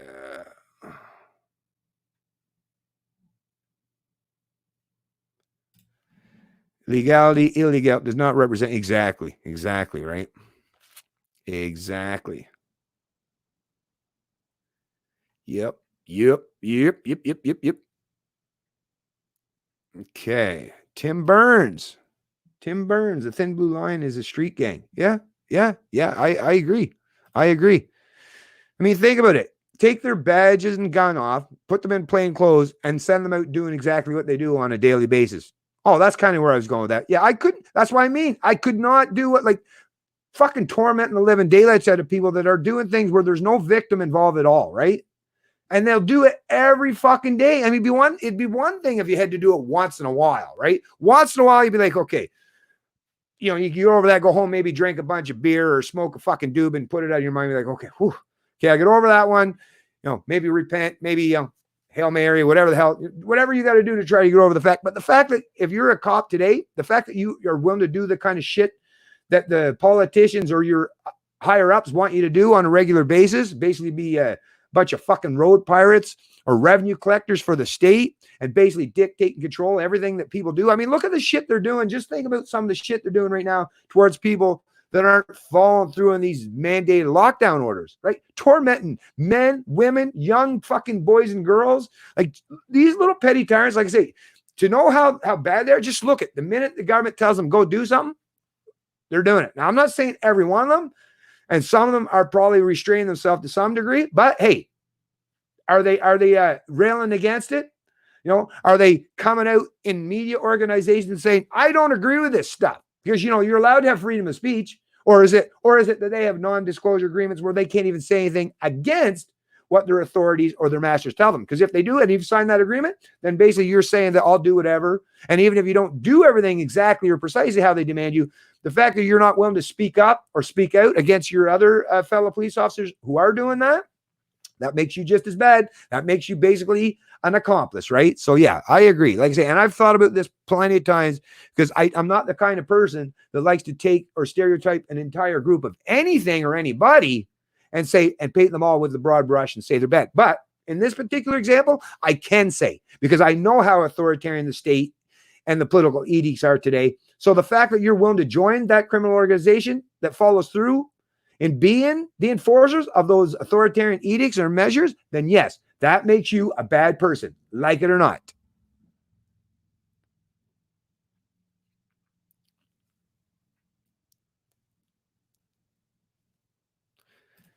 Yeah, can you believe folks are still praising the RCMP after they allowed 22 innocent citizens to be more served? They failed all other jobs, all bucket. Yeah, exactly. Oh, I agree, Terry M. It's freaking ridiculous, right? Praise them for what? For what?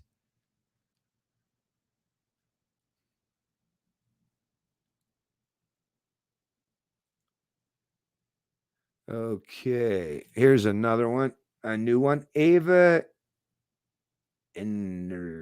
today. What happened? Did they steal or destroy people's property?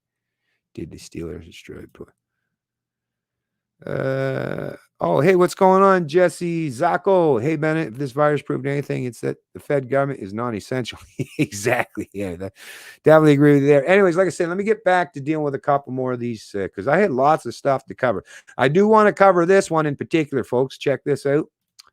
Because when they constantly try to talk about how the COVID, the economy and how fucking detrimental it is, but and I could have used multiple examples, but the reason why I'm using the CBC one is because, so I can use it back against them at some point in time. But as you can see, even CBC, even they've had to report on and actually acknowledge that, Canada's economy was slowing even before COVID-19 hit.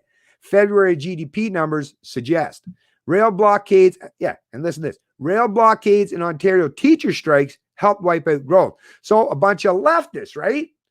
Whether you're talking about the Ontario teachers, a bunch of leftists, or the rail blockades, a bunch of leftists or environmentalists. So the two contributing factors that's even being acknowledged and admitted by Pete Evans here, April 30th, 2020 in CBC, that the protesters, the rail blockades that were disrupting the economy tremendously, and were the cops out there, being as forthright. I mean, think about how the cops have been responding and reacting to, what that poor young guy that was trying to play basketball, right, by himself, or the lady that sat on the park bench. How dare she do that? Or what was it? The father with his kids at the playground, or the guy that was doing the chin-ups at a chin-up bar at a local park or something, or the person that took their dog out for a walk. I mean, all these people are being treated like second-class citizens and bullied by these cops or these bylaw enforcement officers. But meanwhile, when these pipeline protesters were actually disrupting huge segments of the economy and preventing people from or goods and services from traveling freely on this country, what were the police doing at that particular time? Not a fucking thing, except basically telling like the rebel reporters that were down there, like David Menzies, was saying, "Oh no, we can't do anything. No, don't worry, they'll be dealt with at a later time." So they weren't doing a goddamn thing, to send a message to these protesters that, hey, you shouldn't be disrupting or doing these illegal activities, because that's the thing. It's okay to protest, but to disrupt and prevent the free flow of goods or people or services across this country, you would have to think that that's got to be something that should at least be deemed illegal, because the Canadian citizens aren't doing anything to deserve to have this happen or infringed upon them, right? But the cops didn't seem to give a flying rat's ass to enforce that. Same with all the illegal border crossers. They didn't seem to care a whole lot about enforcing Canada's borders. And the fact that it even says down there on the sign where they're at there in Roxham Road that it's illegal across the border, didn't seem to give a shit about that. But like I say, if you don't do what they're saying in terms of this lockdown, here comes the heavy hand for the guy trying to do chin-ups at the local park or taking his dog for a walk, right? Unfucking believable. So anyways, and of course, and then the teacher strike once again, which Now they're all home anyways. So the teacher striker, they're even getting an even more extended paid vacation in addition to the already fucking long paid vacation they get already. Like these entitled dipshits. The entitlement, the sense of entitlement from these lefties is unbelievable. And no wonder, because they can get away with doing whatever the fuck they want. Nobody cares. Nobody says a thing. Nobody bats an eye. Well, those who represent the state. But like I say, anyone else, if you're deemed an enemy of the state or you go against the leftists, the progressives, or these ideologues that represent authoritarian collectivism, well, then they'll definitely come down with a heavy hand on you. But anyways, it's at the very least, like I say, I won't read from this article, but at the very least, it admits here, it's right there in black and white that, yeah, the economy was already slowing down before this goddamn COVID-19 thing broke out. So, yeah, try to, because they're going to try to use this COVID-19 as the excuse for the economic crash, when in reality, that is not why the economy's crashed. And like I say, even this freaking hack at the CBC has basically had to report and admit that. And then there was this article out of FEE, folks, talking. This is in reference to those fine doctors, the two gentlemen that own those facilities down in California. And you folks remember I've covered them in a couple of my past streams. And this is an article out of FEE, which is a great publication. Like I say, the Foundation for Economic Education. Definitely subscribe to their, I believe they have a YouTube channel. But yeah, check them out and check some of their social media pages and like them or follow them in some way so you can get access to some of the great information and articles that do come out of them. Anyways, as you can see here, I do have it. Yeah, it's on there. Okay. So as you see here, it's the headline, YouTube censorship of dissenting doctors will backfire. Sheltering the public from ideas, even bad ones, only weakens society's immunity against error. This was back on Thursday, April 30th, 2020. YouTube has been removing videos of the press briefing in which two doctors criticized the sweeping shelter-at-home edicts that governments have imposed throughout the world in response to the COVID-19 outbreak. One of the videos had over 5 million views before it was taken down. The original videos were posted by an ABC News affiliate in Bakersfield, California, where the affiliate reached out. When the affiliate reached out to YouTube about the removal, a company spokesperson issued a statement that offered the following justification. So let's hear what this YouTube spokesperson had to say. We quickly removed flagged content that violate our community guidelines, including content that explicitly disputes the efficacy of local health authority recommended guidelines or guidance on social distancing that may lead others to act against that guidance. From the very beginning of the pandemic, we've had clear policies against COVID-19 misinformation and are committed to continue providing timely and helpful information at this critical time. The claims of the physicians, Dr. Daniel W. Erickson and Dr. Arden Massey, owners of Accelerated Urgent Care in Bakersfield, have been the subject of furious debate. Many health experts and organizations have denounced their remarks as unscientific and reckless. Even fellow critics of shelter in place who agree with much of the rest of their analysis have questioned some of their statistical inferences. Whatever the veracity of the doctor's claims, YouTube's censorship of unorthodox ideas in the name of protecting the public from misinformation is misguided and counterproductive. Sheltering the public from ideas, even bad ones, only makes society more susceptible to dangerous error. Quarantining ideas. One of the censored doctors critiqued of shelter at home provides an apt metaphor for the folly of censorship, Dr. Erickson said. I'd like to go over some basic things about how the immune system functions so people have a good understanding. The immune system is built by exposure to antigens, viruses, and bacteria. When you're a little child crawling on the ground. Anyways, folks, I won't necessarily read this whole thing because I'm sure you've probably already seen that in the actual video. And if you haven't, yeah, it hasn't been taken down as of yet. I still have that video uploaded to my Next Gen News and Views Facebook page, and you can watch it in its entirety because, yes, the video, the original uploaded video on the original channel, the ABC, has been taken down, but there have been others who have reshared and uploaded that so that you can check it out. Oh, and there was this thing. Let me get to this too, because we're hearing how some of these hacks in the media have been trying to put forth this notion that you could possibly contact the coronavirus twice. Well, according to this article out of MSN, the Microsoft News service or whatever it is. Well, based on the evidence so far, wait a minute, am I in the wrong one? No, okay. Can you catch coronavirus twice? The latest evidence on COVID-19 from South Korea says no. And South Korea is one of those countries that have, they've done a lot of that stuff where they've tracing and tracking a lot of stuff that I wouldn't want necessarily to come to this country, but it does mean that they've got quite a bit of evidence to work from, right? Patients reportedly relapsing after recovering from COVID-19 are due to testing failures, according to South Korean scientists. As the pandemic spread and infection rates soared, concerns were raised after it became apparent that a minority of people were becoming reinfected after overcoming the disease. The symptoms of coronavirus, according to the WHO and NHS, the UK lockdown rules and how they work, what we know about, I don't even see a period there. That's weird. What we know about when the UK might end lockdowns, coronavirus travel update. What the hell? Whether summer holidays will happen this year, coronavirus testing centers near me, the full list of UK locations is how to get a test. What in the hell? That seems weird, right? And it's from MSN's site. That's weird anyways. But researchers at the South Korean Center for Disease Control and Prevention, CDC, have said it. This is not the case, according to the Korean Herald. In early April, officials said they had observed some 263 patients had caught COVID-19 twice, but experts now say testing picked up dormant remnants of the virus without detecting it being active. Studies are ongoing. Little is known about coronavirus. So that's the image that should have been underneath up there. That's weird anyways.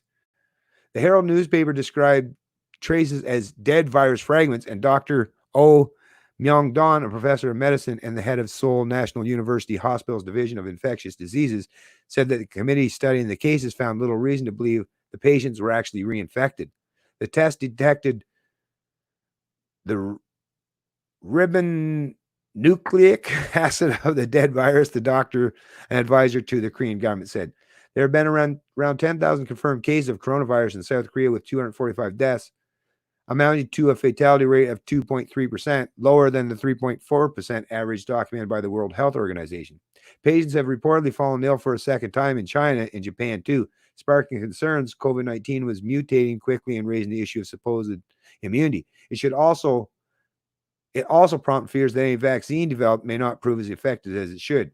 But genetic analysis have now found no substantial changes have been found in the virus, and those who have caught the disease and recovered are unlikely to contact it again.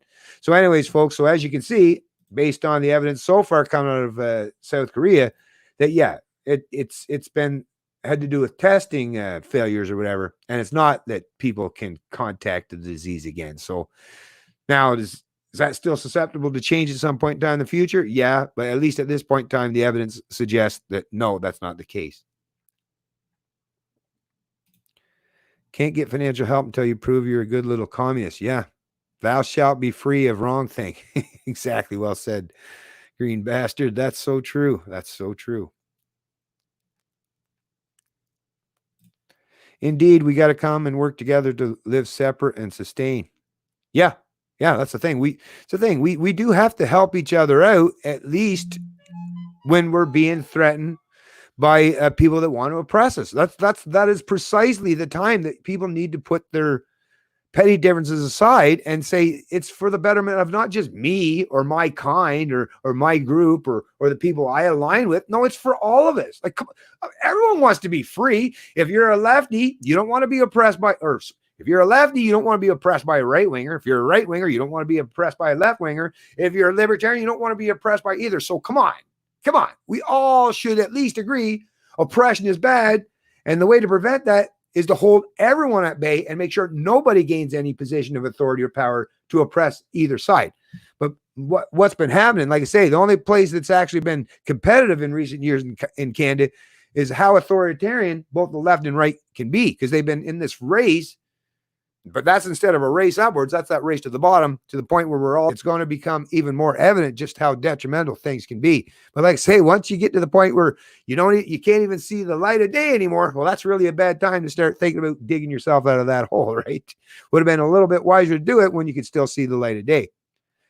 I don't know, but Canadians seem to be way behind the times, and not just in terms of defending their liberties, but I've noticed that in terms of even culture and adopting new technologies or concepts. As Canadians are very behind the times, or a lot of them are, right? Betrayed 1914, the UN versus human rights. The United Nations is becoming more of a danger to human rights enforcement than a defender of such rights. Yeah, I agree. It's become a very corrupt organization, very authoritarian, centralized type of institution, right? So we already seen Gato. So I'm back down to Gato now. What's going on? Okay, I'm finally back down to the bottom here. Let me see what's Gato. One reason people are tested positive for a second time could be due because of faulty testing. That's basically what I just said, right? You got a Gato. Well, you're into that. You're into the microbiology, anyways, right? So yeah, I kind of figured you'd probably know about that stuff. But yeah, thanks for pointing that out there, Gato.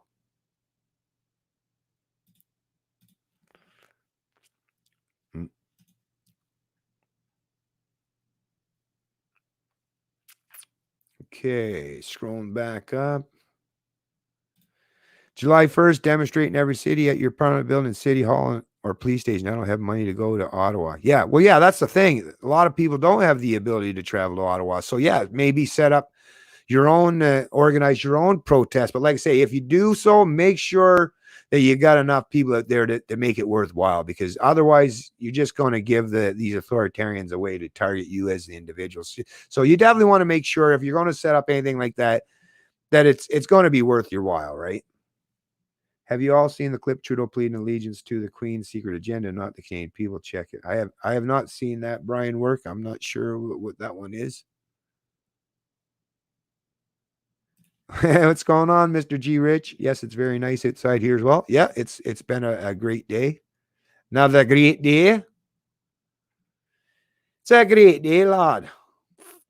Return the barter system. Well, the barter system, anything that you can now, it's hard to do barter for some things, but yeah, anything that you can do in terms of, an exchange where, someone in government doesn't get a piece of that pie. Yeah, that's always a good idea. I'm feeding my neighbors. Are you? Right on. Good for you, Jake. Betrayed 1914. I'm still waiting to get ours all planted. As of yet, we have them as seedlings and they're starting to sprout. We got lots and lots of veggies, but we have yet to do the actual planting in the garden as of yet. Still a little cool in the evenings here on the old Atlantic coast, right? Unfortunately. But yeah, you best believe that once all the plants are all grown up and picked, then whatever we don't need or require for ourselves, that's what we do. That's what good people do, is you share and spread that around and help out others out who are in need. So good for you. And I agree. And we'll definitely be doing the same thing.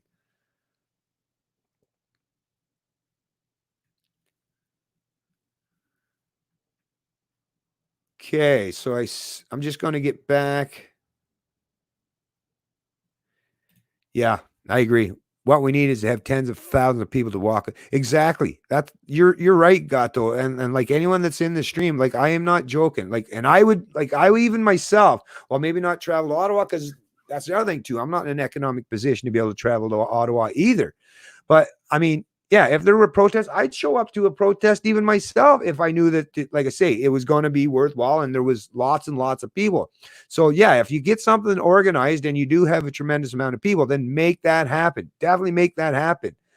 But if it's only going to be a couple people, I mean, you can do whatever you want. It's not like I would tell people what to do, but I'm just saying, just be safe and be wise about the kind of things you do, so that you're not the one.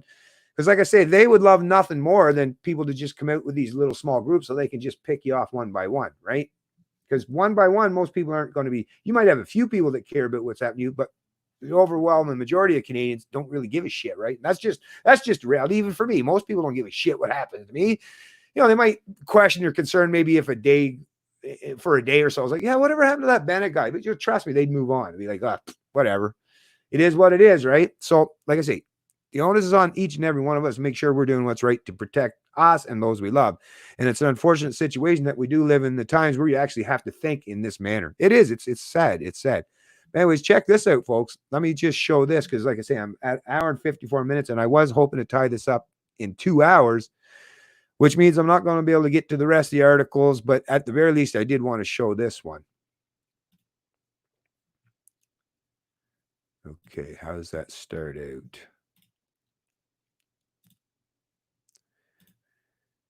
So I'm not sure if you're familiar with that, but if you're in Ontario, well, there's this news that you should be aware of. Ontario takes extraordinary step to give police list of all COVID-19 patients.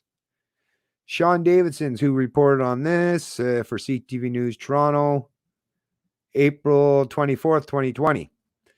Toronto Civil Liberties Group, the extraordinary step to release a database to police with a list of everyone 19 in the province. On April 6th, the province announced they would provide first responders with the names, dates, and date of birth and address of all patients who tested positive for the virus. First responders put their lives on the line every day to protect Ontarians, and they are at great risk of being directly exposed to COVID-19 as they fulfill their frontline duties, the province said in a news release earlier this month. We must do everything in our powers to ensure the health and well-being of those working on the front lines and provide them with the tools they need to do their jobs and keep Ontarians safe. According to the government, patient data has been shared with police, firefighters, and paramedics across the province.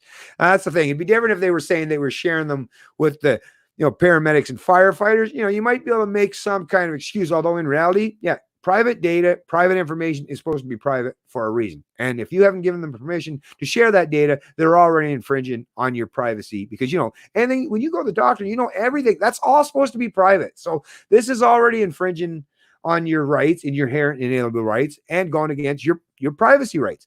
But even if they tried to make the excuse, well, we have to do it to get paramedics or people like hospital staff or ambulance attendants or whatever, the people in the healthcare field, Canadians might even be willing to maybe allow that to happen. But have they even been given the option to opt in or opt out? No.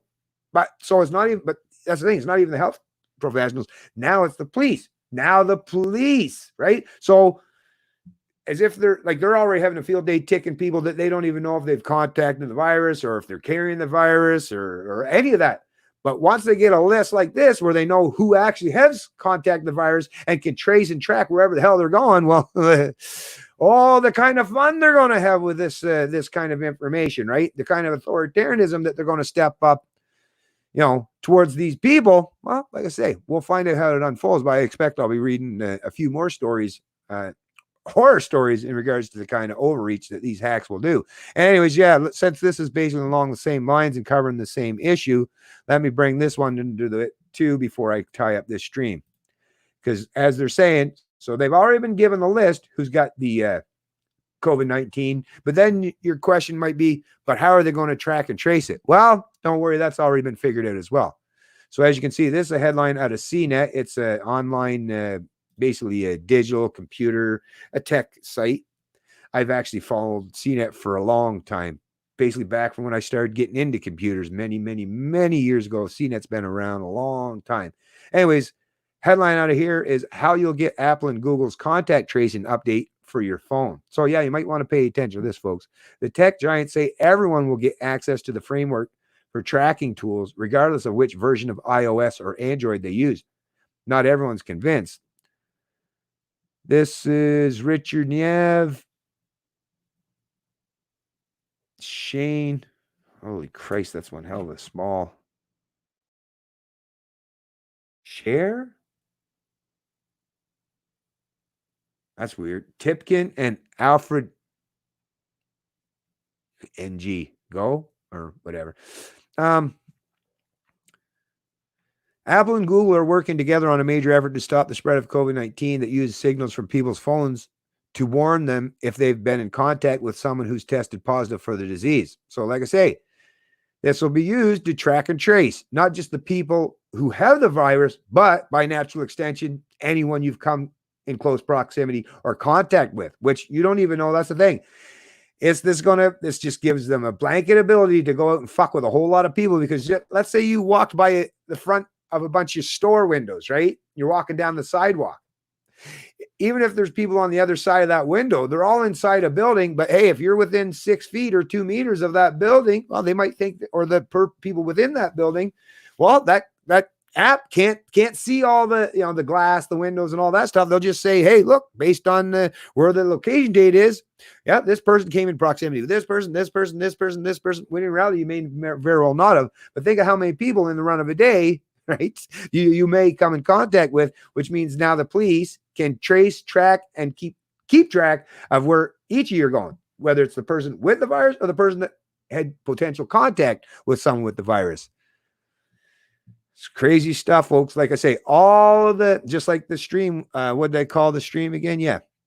On an irresistible opportunity for authoritarian leftists. Yeah. And they're getting all the goodies. It's like a wish list for the authoritarians has all been fulfilled, right? In just a real quick time frame too. Like, they're very efficient, I will say. The joint project takes advantage of two of the world's most popular operating systems, Apple's iOS and Google's Android, to potentially reach billions of people. The tool will use Bluetooth radio technology to support apps that will be developed by public health authorities. Google and Apple will initially begin releasing updates in May, the tech giant said during a joint briefing Monday. The two companies plan to build the contact tracing capability into their mobile operating systems, building off the public health apps. Once it's part of the OS, tracking could be even easier, but that will require people to update their phone software, a problem that dogs the industry. A software tool, after all, is only as effective as the number of people who can access it. Pushing out updates to Android is notoriously challenging. That's because Android operates on devices made by a variety of manufacturers who have to test updates to make sure they work. The cumbersome process has led to a challenge known as fragmentation, with Android users running different flavors of the OS than that have varying capabilities. Apple's update process is a whole lot simpler, but even the iPhone maker doesn't have 100% of its users on the most recent version of iOS. So fortunately, I am one of those people that have Android phone, and I'm definitely going to be making sure that, I won't be updating my phone or allowing any updates on my phone. And I've already gone prior to make sure I've got all those, there's a million things that you got to turn off. Like, that's the thing, folks. Go into all those app permissions and, like I say, start navigating through your phone. Look up a YouTube video that tell you how to do it for your particular model or phone, and start going through it. Because, some of these apps already have a tremendous amount of invasive permissions to do a lot of things that you probably wouldn't allow if you knew they were actually taking place.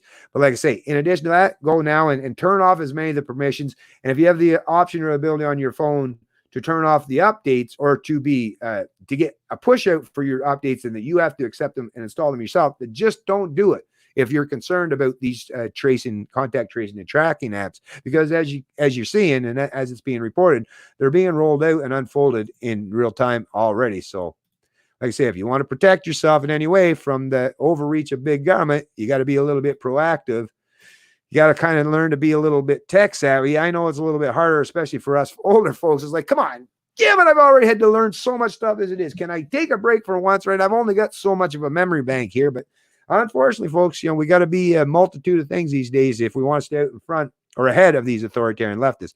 Anyways, like I say, really appreciate everyone that has showed up to the stream today. And I see, actually, I still got 33 fine folks in the chat, which is excellent. Good to know that you folks have stuck around even after I've gone beyond the 2-hour mark. You folks are troopers. You're just like I am. Damn, dedicated bunch. I love it. But, it's that dedication that really, I'm telling you folks, if I didn't have you folks, right, I would have given up this stuff probably already a long time ago, right? But it is folks like yourself that do help inspire me. So thanks for doing that. I really need, because I need it. Sometimes I need a nudge, right? I ordered a Pine 64 Linux phone, no Google on it. Right on. Nice. Yeah, well, that's the thing. Hopefully there will be some new upstarts after this takes place, because surely these companies are going to recognize, look, there's a niche in the market now for these phone companies to come out with something that protects our privacy and makes it so that the state can't survey. Like, come on, there's a market out there for it. So come on, get to work at it, you entrepreneurs. I know things are probably difficult right now, but at some point in time, yeah, the people, we really need you to offer us solutions to these invasive technologies. No problem. Thank you, Jake Fillmore, and thanks, Brian Work. Thanks for everyone. Like I say, thanks all you folks for joining into the chat and the stream today. I'm going to tie this up, and I don't know if I'll do another one tomorrow. What it's going to do, folks, is, and just like I say, just make sure you've always got the notification turned on, so you do get notified, that bell icon on my channel, so that you do get notified. Because basically what I'm doing, I'm just going by however much news and information that comes out in the day. If I can skip a day, because it's not a whole lot of extra new stuff, and maybe cover it all in the next subsequent stream, then maybe I'll do that so I give myself a little bit of breathing room. But if something does come up between now and tomorrow morning, and this happens just like when I was doing my stream yesterday, it's like, or whatever the day it was when Trudeau did his gun grabs, like, shit, now I got to cover this. So if something does come up, I will definitely cover it. And maybe maybe if you folks just leave it not in the chat section, because once I tie this up, I can't see the chat until I actually watch the entirety of the video back, which I usually don't do a lot of the times. But if you do it just in the comment section, if you folks think it'd be a good idea for me to do another whole stream just covering the gun issue alone, then I'd even be more than willing to do that for you folks. So like I say, just let me know in the comment section if you think it would be worthwhile just doing the gun, because that will definitely be it'll definitely be a stream that I won't be able to monetize, because they basically made that as can't talk about that stuff either, right? So, but anyways, like I say, thanks to everyone that showed up the stream. I want everyone to have themselves a great day. Make sure you're taking care of yourself and those you love, and help as many people in your local jurisdiction as you can to start thinking about these things. Even if you're not doing it online, maybe just go out and talk to them over the fence, or down to the local coffee shop, or, well, I guess you can't even do much of that anymore. But even if whatever you can do, like I say, to get this kind of information, or to start piquing the interest of all these Canadians that seem to be fence sitters and not, pushing back against this, we need to grow the ranks here, folks. We really do. So whatever you can do to get this kind of information, this message out to more Canadians, and get them to realize how important it is to defend their freedoms now, even though it's really hard. And I won't even trick or joke around by the fact it's even going to be hard work to try to get back what freedoms have already been destroyed, but it's only going to get that much worse if we don't start doing something soon, right? So please, let's all do whatever we can to get this kind of information out to as many Canadians as possible. And like I say, I'll see you in the next stream. It's Canadian Libertarian, and I love liberty.